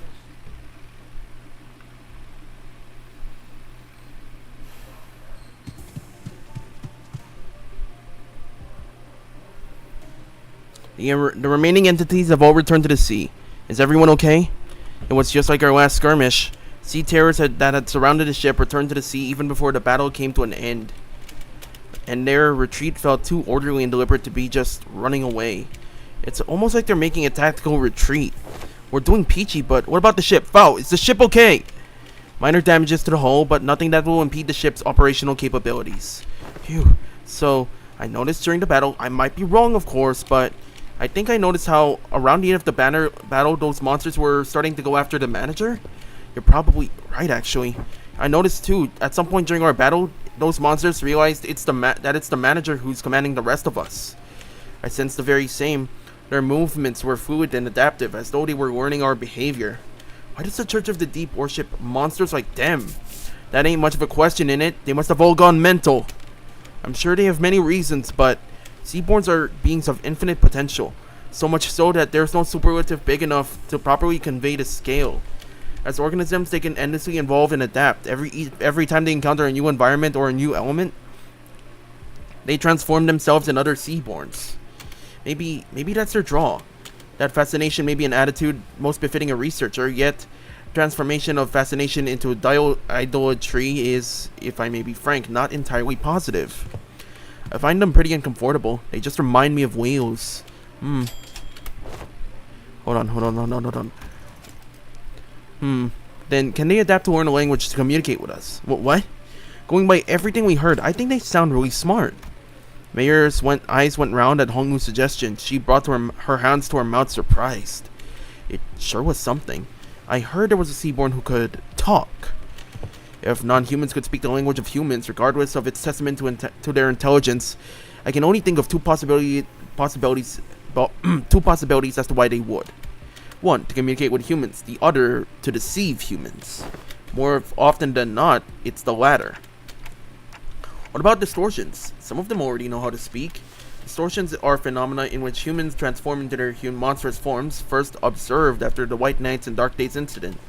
Therefore, that example is irrelevant to Otis's supposition. White Knights and Dark Days. She whispered quietly, but as we were standing rather close to her, we all caught on to the hint of joy in her voice. The pillar of light in the city. Did it really? How have you come across this knowledge, Miss Mayers? Oh, ain't it obvious? We got the culprit right here.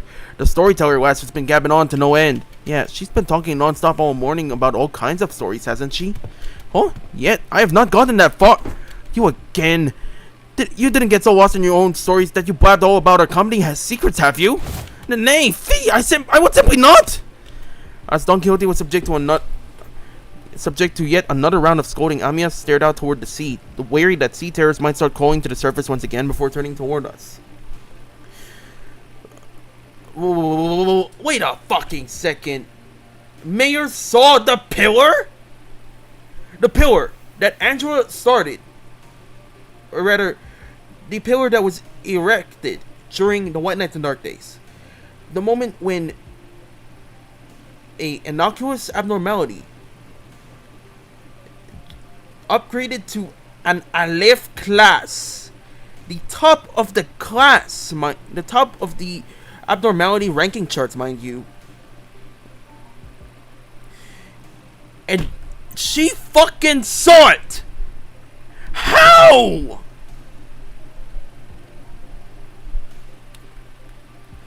Whoa, I gotta wrap my hand around this. I may have seen some footage, but I have yet to understand how Mayers was aware of the pillar from the city. How? I have yet to understand that part. I have yet to wrap my head around that part. How in God's green earth is that possible?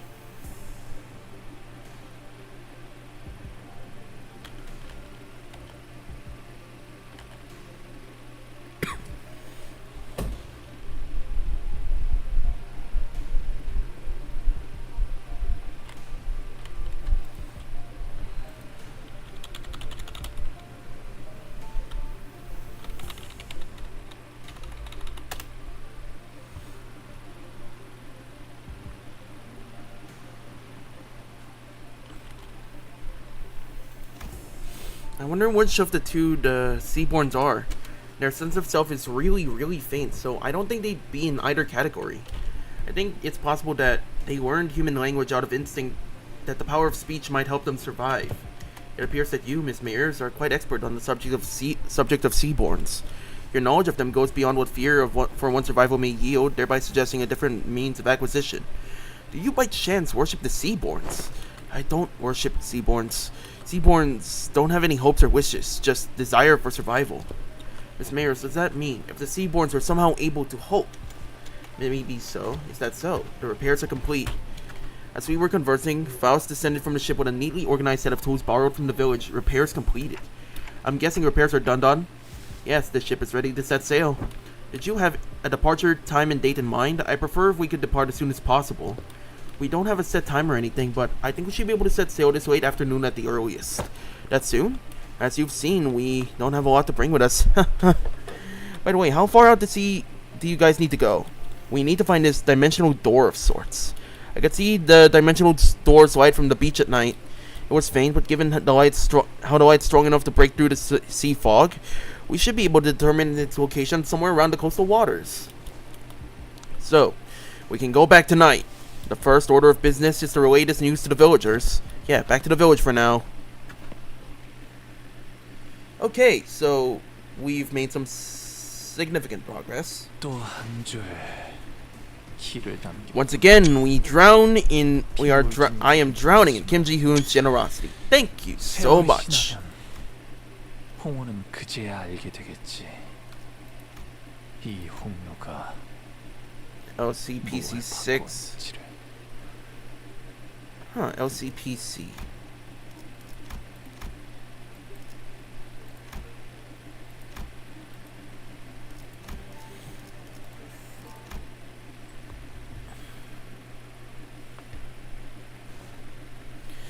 There's something going on in the village. Yeah, I hear it too. I'm hearing people shouting and hollering.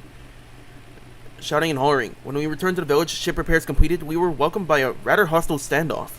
A quick count told me there were approximately 20 people assembled at the village square. Considering its population, that was pretty much the whole village. Who's that over there? Inquisitor. I think we've been found. The Inquisitor, dressed in a well-kept uniform, was about the same height as Don Quixote.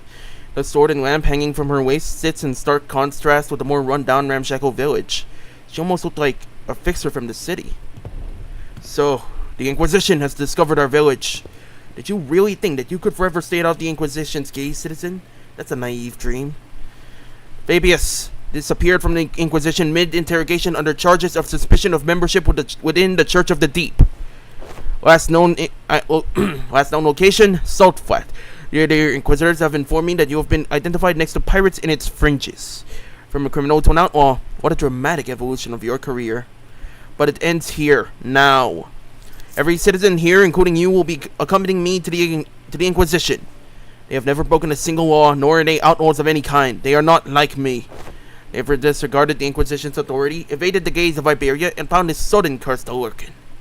Tell me I'm not supposed to find that suspicious. What are you talking about? You can't just start arresting people left and right with a tenuous suspicion like that. You shouldn't! We only wish to live a quiet life, ma'am. Is that so? And you might find yourself returning to this village one day as long as you're telling me the truth. Which is not an option for you, Fabius. Mayors, was Chief really a pirate? Well, yeah, but as far as I know, he's been out of the game for a while. And even when he ran with the pirates, all he ever did was share Finbeast's jerky to villages. Or carry Agerians between them. Even if you're telling the truth, Mayors, I doubt the Inquisition will be lenient. Well, what now? I have but one question to ask. That Inquisitor, is she following the proper legal procedures? I don't know much about the laws of Iberia, but Dr. Calcit told us that the words of Inquisitors were pretty much the law here. It is likely that she is following the proper legal procedures. The procedures are precisely what the villagers have fled from, after all. Then it is decided. Otis quietly dragged me to the side and whispered outside Mayor's earshot. The sinners who were right next to me seem to have picked it up, though. Executive Manager, we best immediately return to the ship, take command of it, and sail out on our own. It is wise to involve ourselves in this conflict. What? Are you seriously suggesting that we just let them arrest the villagers? Didn't you hear what the Inquisitor said? It seems quite cut and dry to me. If this is just standard procedure with no local laws broken, we are in no place to involve ourselves. Our best hope is to take the ship before they impound that too. We can't do that. Even if it's standard procedure, even if they're working within the law, it's not. You stayed up to hear Mayor's story too, didn't you? You know, the Inquisitors are working within the law too when they came for the village. That was standard procedure too. If anyone had stepped in then. I know what you went through, but I'd still rather not take a risk in an unfamiliar environment like this. I will try my best to figure out how to sail that ship. If I cannot, then I have faith in Ishmael to quickly learn its controls. I can't say you're wrong, but I don't know. Neither you or I don't know anything about the ocean currents here, Otis. We can get the ship going, but I can't guarantee that we'll reach the dimensional door without any trouble. Do you know anything about the sea currents in this region? Not much, but I know the coastal sea somewhat. And you can't fight the Inquisitors directly here in Iberia. Fleeing with the ship might be the better option. What should we do, Dante? Yeah, I guess that's kind of awkward for us to just take the ship and go, huh? How about we try to talk to the Inquisitor then? I think we should try to hear them out first. Them being the Inquisitor and the Chief boat. If the discussion goes well, we might even be able to get the Inquisition's support. Like Mr. Hong Lu said, we should hear them out first. Then try to convince them. I agreed with them both. First, let's at least see what the Inquisitor has to say. Rabbit's right, she says? Are you certain that the translation was accurate, Sinclair? Right? There's no way Ryoshi would choose anything other than violence, right? Idiots. It's because the other options are pointless. Inquisitors seen us. We're already under suspicion. She will doubtless try to stop us if we flee now. So talk first, lower her guard, then attack. Pretty sure that's not what Amiya meant. Well, if she's already onto us, then we shouldn't give her any excuse to attack us by running away. I was wondering what you're doing there, working in the background. A clock-shaped head. Are you from the Colombian Union? Wait, it's the Colombian Union. Hold on. Let me check something.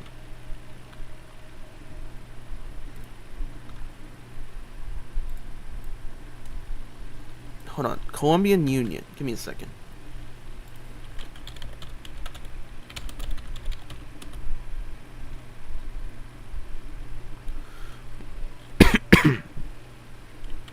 Hold on.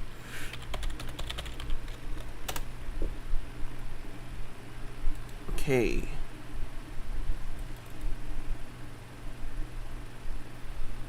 Okay, let's take a look here. Colombia, formerly known as the Colombian Union, is a Terran country. It's, okay.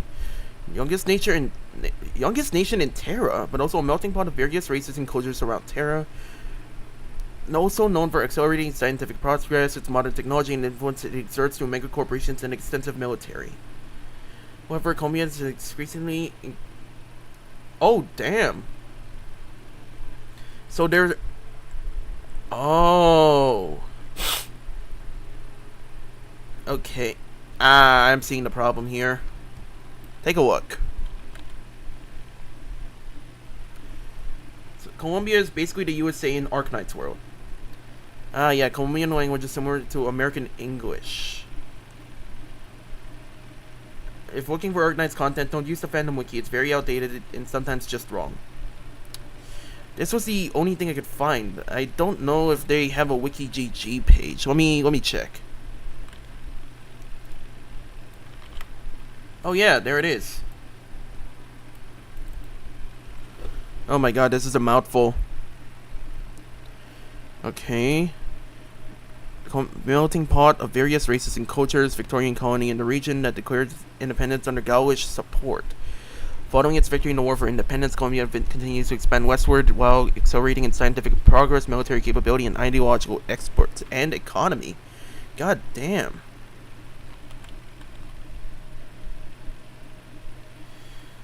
Yeah, I'm checking it out right now. Just... My god.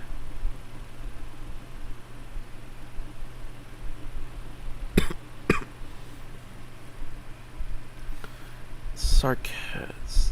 What are the sarcas anyways? Ah. Oh.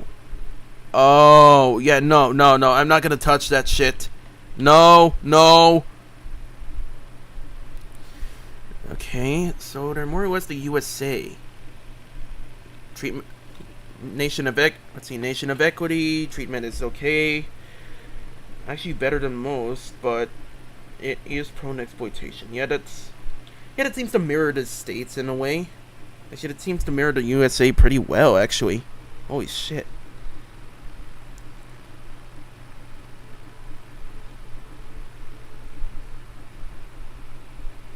Oh yeah, I can tell. Holy shit.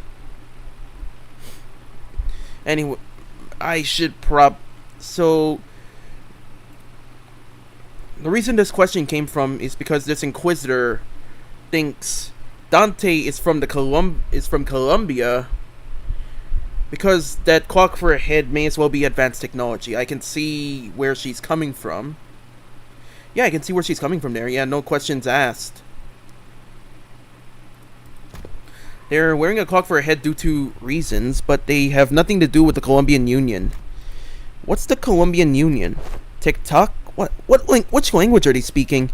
Regardless of whether you're from Colombia or not, you're clearly not from Ibia, let alone this village.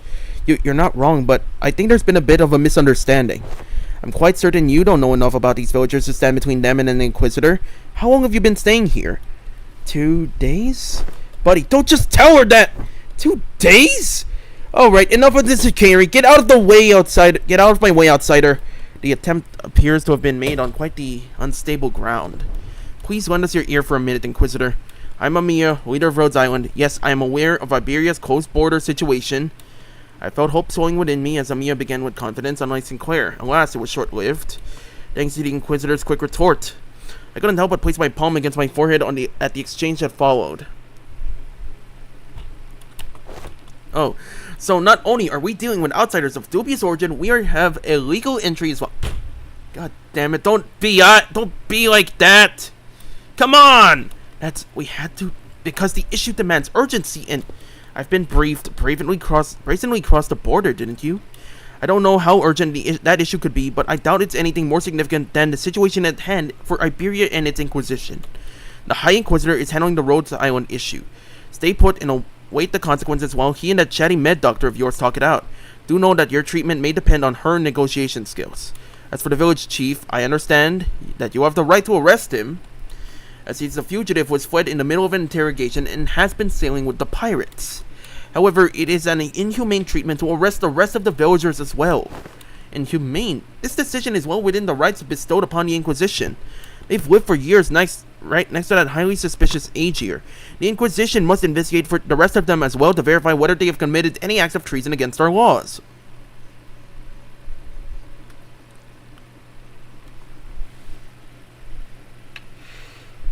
Yeah, she has a point here.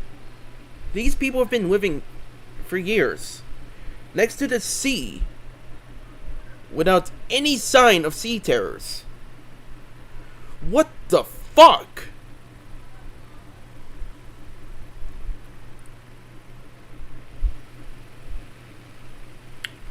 Yeah, she has right to be suspicious. This does not seem right. None of this seems right. Holy shit.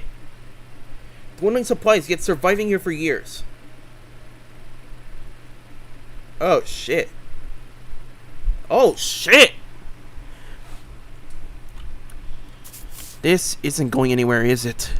Listen, they've been surviving for years upon years by the coast without the protection of the Inquisition, and that simply cannot make sense.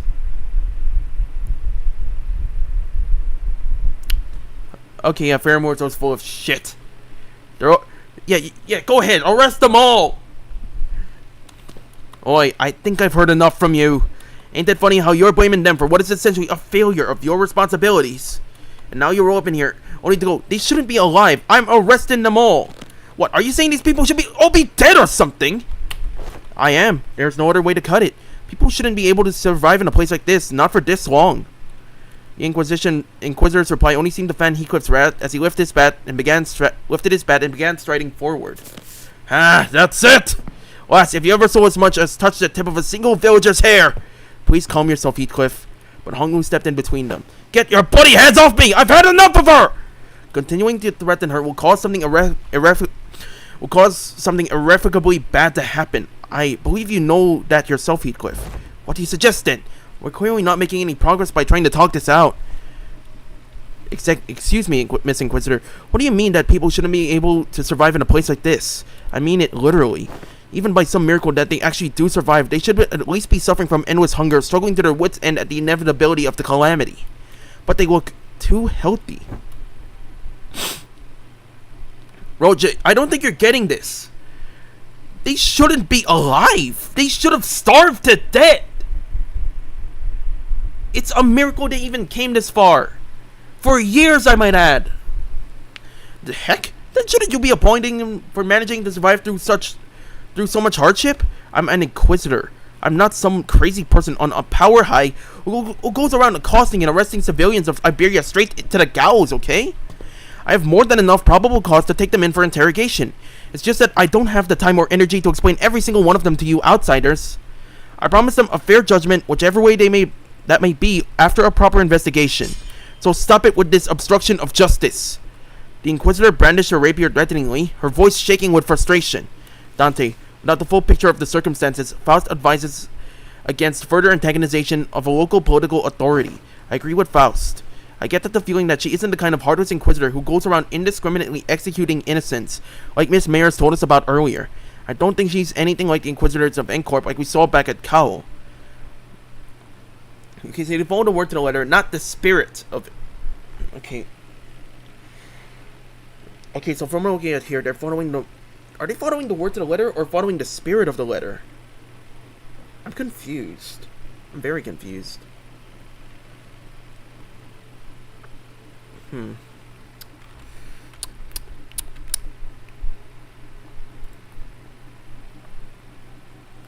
They were right. We didn't have the full picture of the circumstances. Getting in the way of an inquisitor who was a rather significant political entity in the area was most likely a bad idea.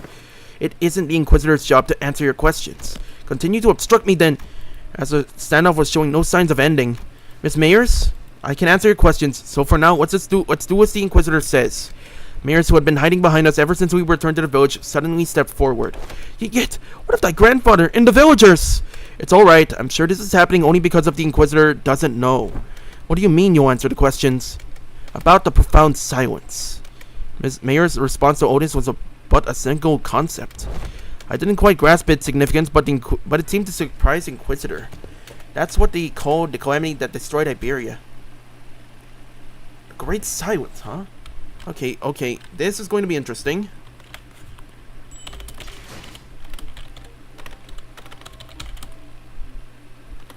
Great Silence, Arknights.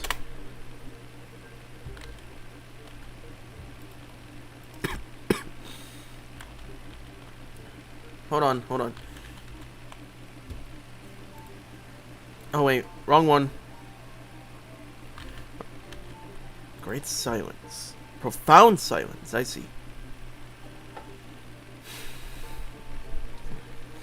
Natural disaster.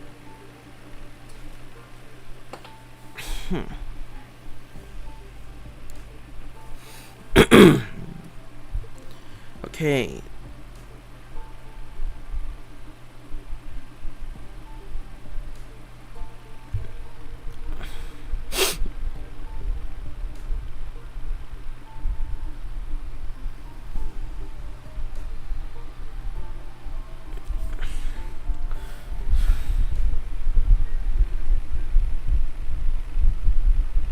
Again?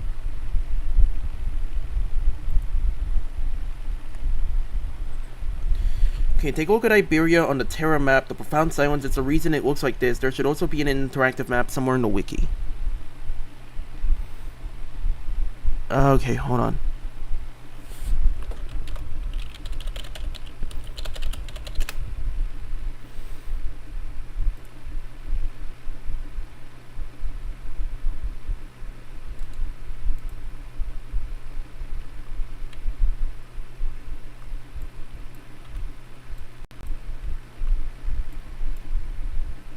Holy shit.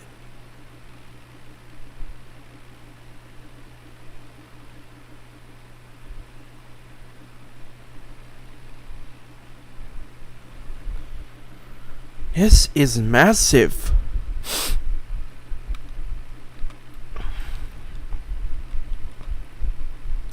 Iberia, Tara, Siesta, Minos, Sargon, Bolivar, Colombia, Jerag.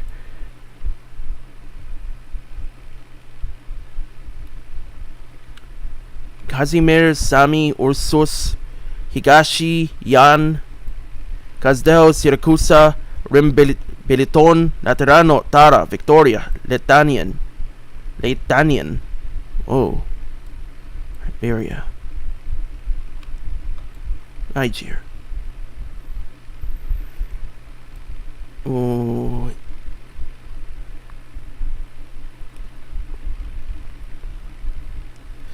Okay, so the land of Iberia used to be a prosperous kingdom, then some big calamity, the Profound Silence, happened. Oh.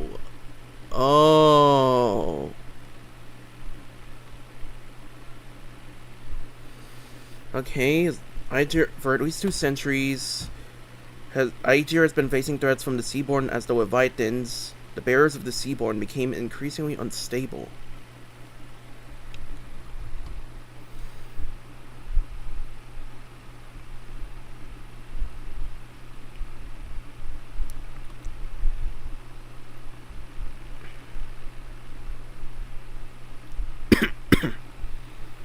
Those small islands out the shore used to be. You're telling me there was a great fucking flood at 10:30 a millennia ago?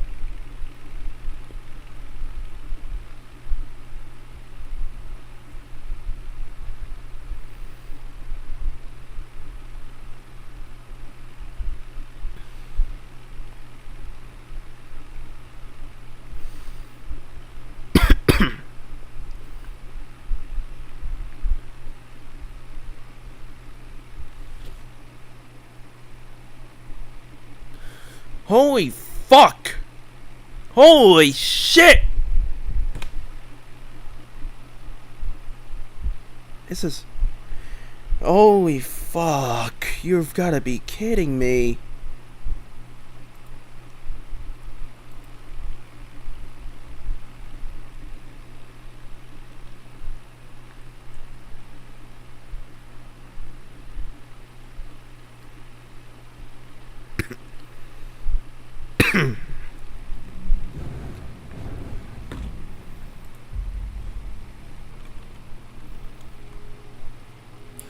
The main story of Arknights takes place in the 1090s. 1090s. So wait, this took place... So wait, if I'm looking at the lore correctly, the story of Arknights takes place 10 years after this! But in our time, it would have been... Oh, that explains it. Oh. Man, this is riveting. This is certainly riveting.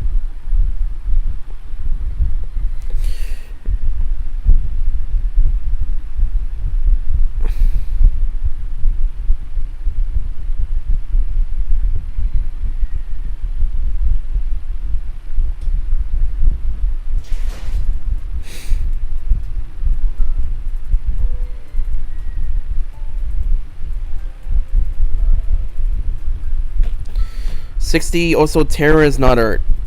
Isn't Terra the equivalent of Earth, though? I thought that was the deal.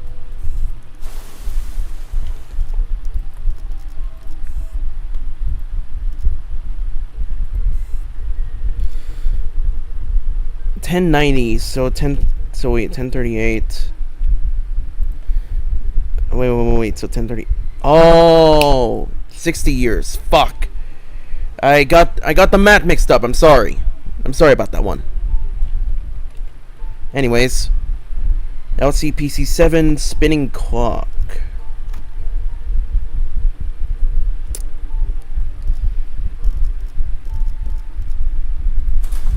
만곡된 직선을 직선으로 질주하겠소. Yes, it's based on Earth, but all I'm saying is it's not the same planet. I see what you mean. Decades ago, a great wave ravaged through Iberia. It wasn't long before the seaborns carried by the waves diminished Iberia's brilliant civilization to this. The waves, the profound silence, then must have reduced the village to its current state as well. Is there any reason it's called the profound silence? It doesn't seem to be the most appropriate moniker for a calamity like that. It's because the sea went dead silent before the waves came. The silence then claimed ships out at sea, then the cities of Iberia, then the Iberians. No one could say a word in the face of the inevitable calamity. What are you? No average Iberian citizen should be privy to any of the information you're sharing. And the Church of the Deep is really capitalizing on the pandemonium that followed the profound silence. They pretend to be Asia from the sea, delude the citizenry of Iberia, and are sowing chaos in their lands. So that's why they're arresting the Asia left and right. I can see the thought process, but... So it's understandable why the Inquisitor would want to arrest us. Dante, this isn't good. Sharing that seems to have been some kind of a taboo-like thing for the Inquisition. The Inquisitor wordlessly stared at Mayers. Her eyes were filled with traces of anger and confusion, but she's afraid. There was fear in the face of a threat. Not the fear of the terrified, no. It's the fear of someone who's suddenly confronted with something they must destroy. The High Inquisitor once told me that, should I come across an Ager who knows too much, there's a sliver of a chance that they may be of assistance to Iberia. Cease! Thou art threatening the innocent with thy brandishing of the firearm! Oh my god. I forgot she has a revolver! But most are seduced by the allure of the sea. Thus, they are, without little doubt, our foes. I've got a bad feeling about this. Get out of my way, outsider. Final warning. Run! Quick on the uptake, as always, Roja swung Mayers over her shoulder and ran past the villagers, while the sinners scattered in all directions to distract the Inquisitor. The Inquisitor draws her firearm. And in the midst of all that action, Don Quixote rushed toward the Inquisitor without a moment's hesitation. Don Quixote! Thou shalt go no further. I, a fixer of justice, shan't abide by as thou to persecute them. Forsooth, this is a battle delayed, not avoided! This clash is inevitable! In that moment of crisis, seconds before this, it could irrevocably make us a new enemy. Monster. Montriter. Oh my god! God's it, my god! She looks magnificent. A large obsidian crystallization in the shape of a monster burst forth between the two of them. Gah! Who is it this time? That's enough meaningless bickering. She looks fine. Dr. Couchit! Do you know her? Yes, she's Dr. Couchit, Rhodes Island Medical Department's... Dr. Couchit, behind you! Shoot first, talk later, is it? The negotiations are over. From this moment onward, Rhodes Island is now operating within legal capacity on Iberian territory under the Inquisition's authorization. The Inquisitor fired a blast of that firearm-looking weapon, but the monster summoned by Couchit managed to deflect it.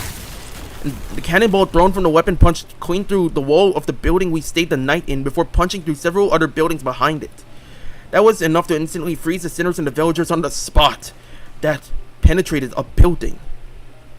Though their walls may be weaker than the head standard for what counts as a building's exterior wall, to punch through so many is... what a precise point it makes. Now's not the time to stand around and burst! It is a violation of a taboo to have that much penetrative power in a firearm. Oh yeah, the head were very adamant of no penetrative power. Or rather, no penetrating a building. I'm sorry, what caliber is that hand cannon? Holy shit! We're not in the city. Don't lose your heads over this. Taboos don't apply here. My head knows that to be true, yet my heart finds it difficult to be still. That is enough of that discussion for now. It is advisable that we carefully observe and grasp the situation at hand instead of deliberating on a taboo, the jurisdiction of which does not reach this far. Yeah, so the situation's got slightly better, right? If she's Amia's friend, she's our ally. Besides, she's got some powerful looking prosthetic gear looking thing too. Is that what you think? I apologize for the disappointment, but I am not on anyone's side. In other words, your particular denomination ally might not be entirely correct. However, if I must define my allegiance, then let me inform you that the closest label would be that I am Inquisitor Irene's ally. Dr. Calcit, Amia, outsiders. As much as you would like to deny it, the Inquisitor's suspicions are true. While it can be said that the process by which she reached that conclusion was unfair, the conclusion itself is without a doubt correct. So they're actually connected to the Church of the Deep. That is one way to put it. To be more precise, they aren't connected to the Church of the Deep. They are the Church of the Deep. Perhaps the village itself is a dilapidated church of their congregation. Our village, a church? Just look at our buildings. Where would they even congregate? Your thoughts, Faust? There are not many resources by which we may analyze the decision. However, the fact that Amia's colleague has made the same argument as the Inquisitor brings the accused defense into question. Yet, I can hardly believe that young Mayers is lying to us. Hold on. You've been chatting plenty with the Inquisition or whatever. How do we know you weren't aligned with them the whole time? I see you're all entirely in the dark. An unexpected outcome, given that all of you may be from a place far beyond the dimensional door. As fortune should have it, there is no need for you to know it anyway. The truth is truth unchanging, without the acceptance from an errant group of outsiders. Besides, soon... I'm sorry, it seems that we've mired you in this trouble. Say no such thing. We shall not abide by as one such injustice is perpetrated before your eyes. Get the fuck away from me! Get the fuck away from me! The village has already been identified by the Inquisition, and the Inquisition has even brought in an ally. It seems that quite unlikely that words shall resolve this conflict. But we promise you, we will... Put that knife away! Put that knife away!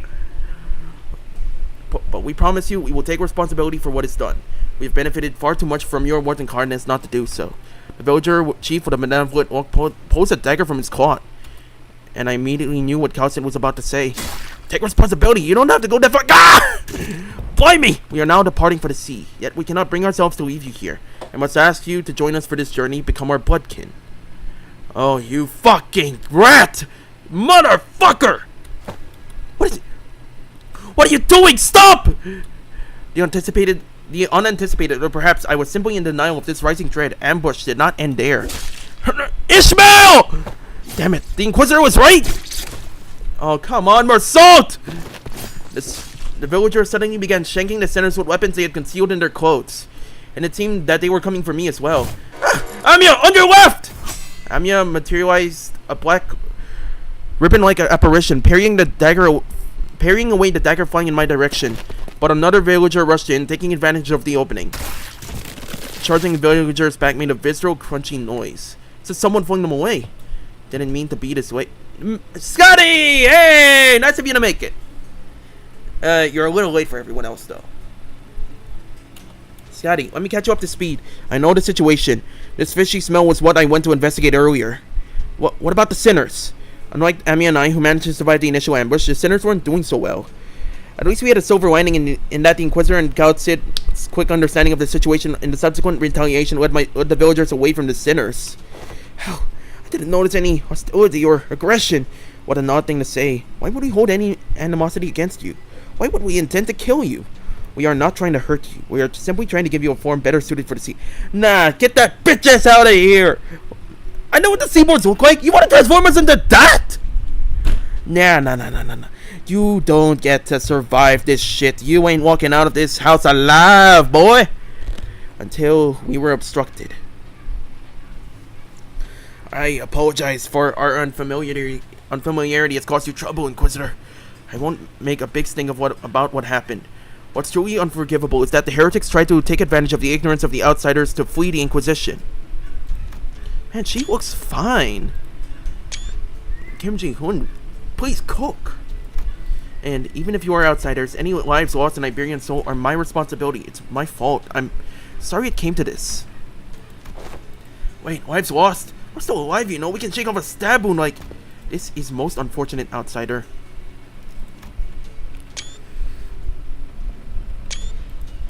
Huh? What? Your friends are either going to die or turn into seaborns. The daggers that stabbed them were laced with the flesh of sea terrors. Once that happens, most die, and the survivors become overwritten by themselves, becoming nothing more than another sea monster. Well, what? That's... There we have it. Not a very big deal.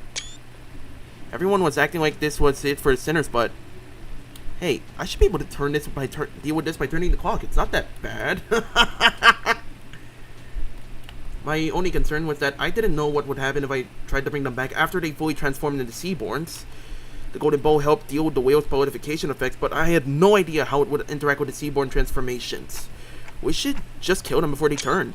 I know this must be very hard for you, but for... Wait, what?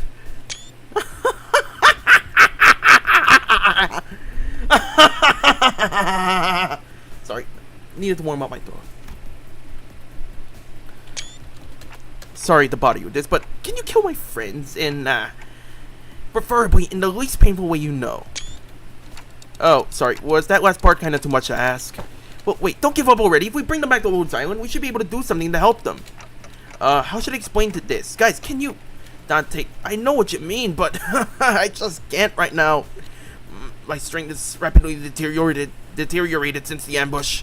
It's kind of tingly too, so maybe they use some kind of paralytic cocktail. Just trust me this one time. I can assure you that I'm not just giving up on them. What, Amiya? Can you understand the outsider's speech? Yes, it's just that they're making a pretty difficult request. They want me to kill all of their friends before they transform into Seaborns. Okay.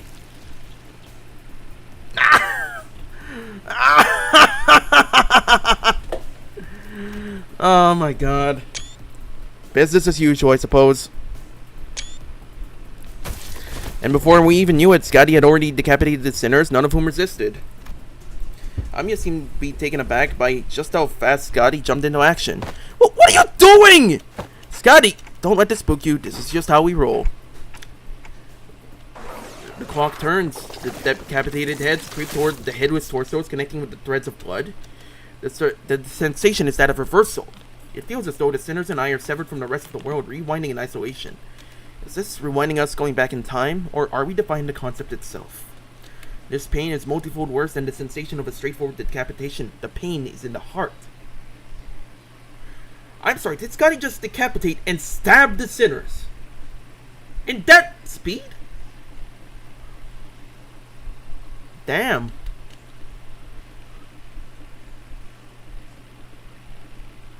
Huh. By the way, this was part of Scotty's military training under Captain Opanios. Oh. So cut the head and go for the heart. Okay.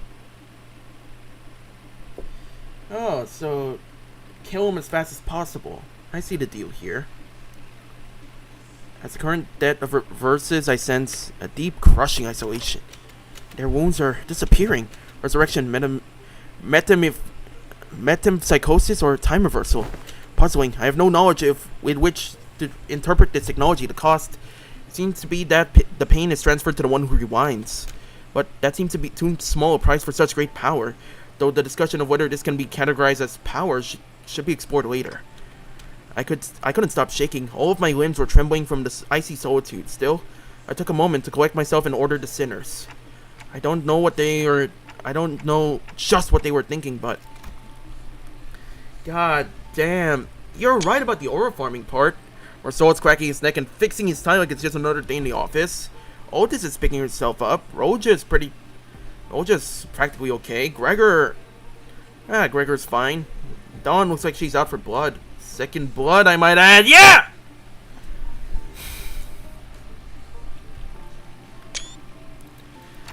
We should be able to find out once we've taken them down. You dare deceive the executive manager and try to take their life. Prepare thyself, for thou shalt not pay the price for making a mockery of justice. Yeah, we can't just let this slide, you know. How unfortunate. I had high hopes that all of you would become fine bloodkins. I'm going to gouge out your eyes and I'm going to make you watch as we slaughter your men in front of you. Let's get to work, gentlemen. Let's get to work. Second blood, people. Let's do this! 즐거움. 언제나 순탄치 않았고 때로는 어설펐지만 여러분과 함께하는 여행은 늘 제 마음을 설레게 만들었답니다. 그렇기에 여기서 멈추고 싶지 않아요, 단테님.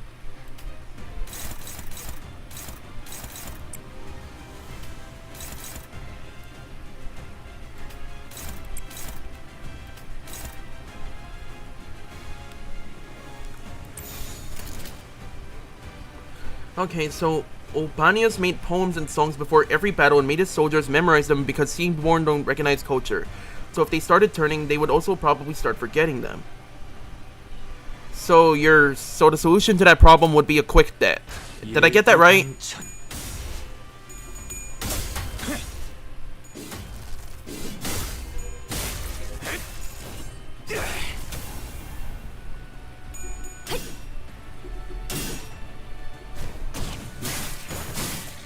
Hey, the center's got the other parts covered. Why not go for Fabius from the get-go?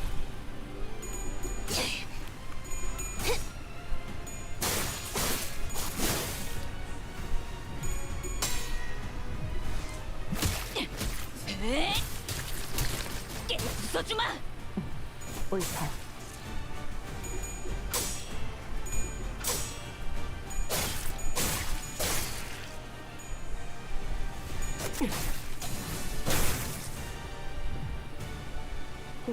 Okay, these people are built different. 저희를 헤아릴 수 없다면 그 용도를 고민하는 것이 상책이지.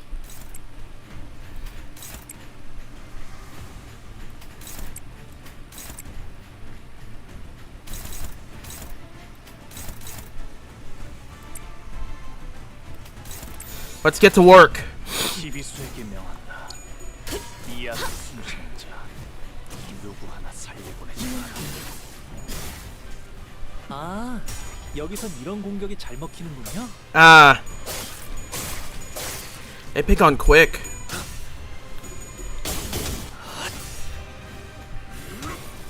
하나 넘고 둘 넘고 꺾고 제쳐라. Stagger. 優れた式ですね。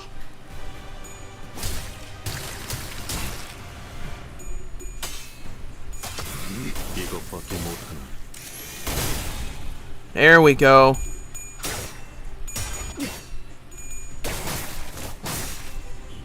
화력 추진.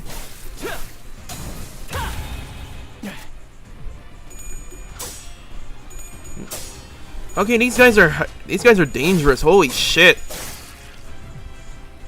어라? 저쪽에 비틀거리시는 분이 보이네요.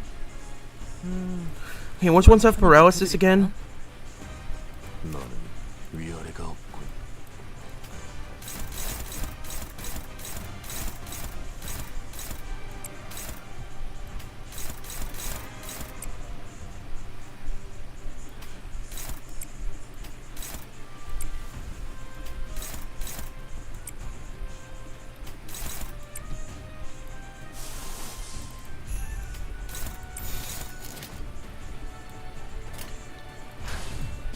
목을 떨궈주마.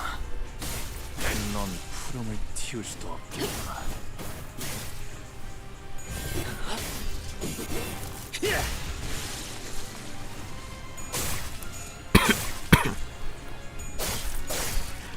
Come on. 이 거리는 충분해. Need some retaliation here. 멀겠지만効果的な攻撃でした.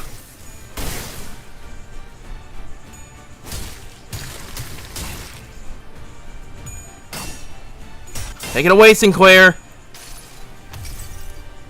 나의 손으로 잘라낼 수 있다면 유효하군.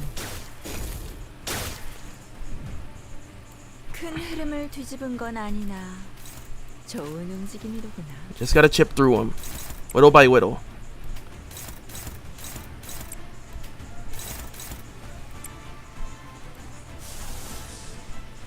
Ah, damn it! I don't have enough.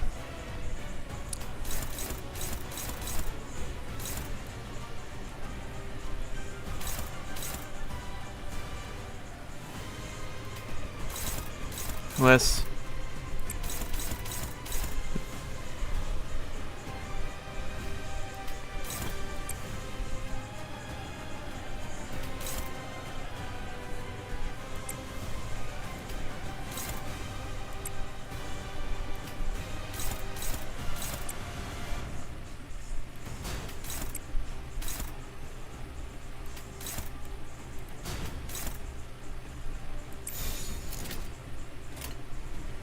Let's give this a shot.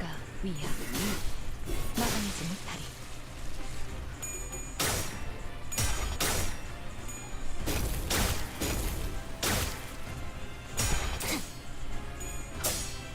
Okay.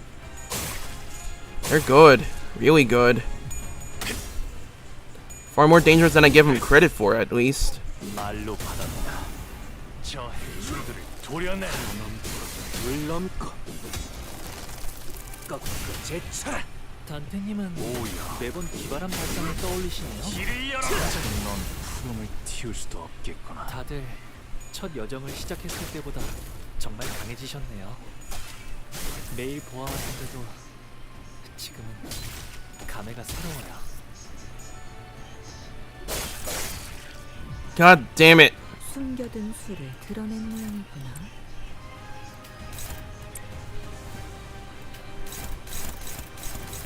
Ah, fuck me. Okay, think.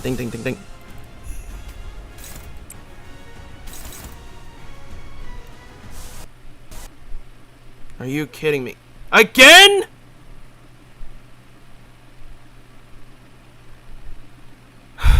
God damn it. We cut off before the good part.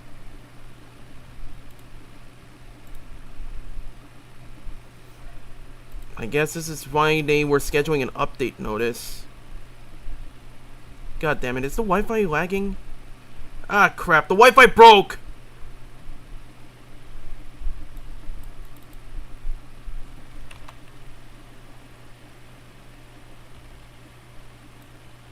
Shit, gentlemen, we're gonna have to go under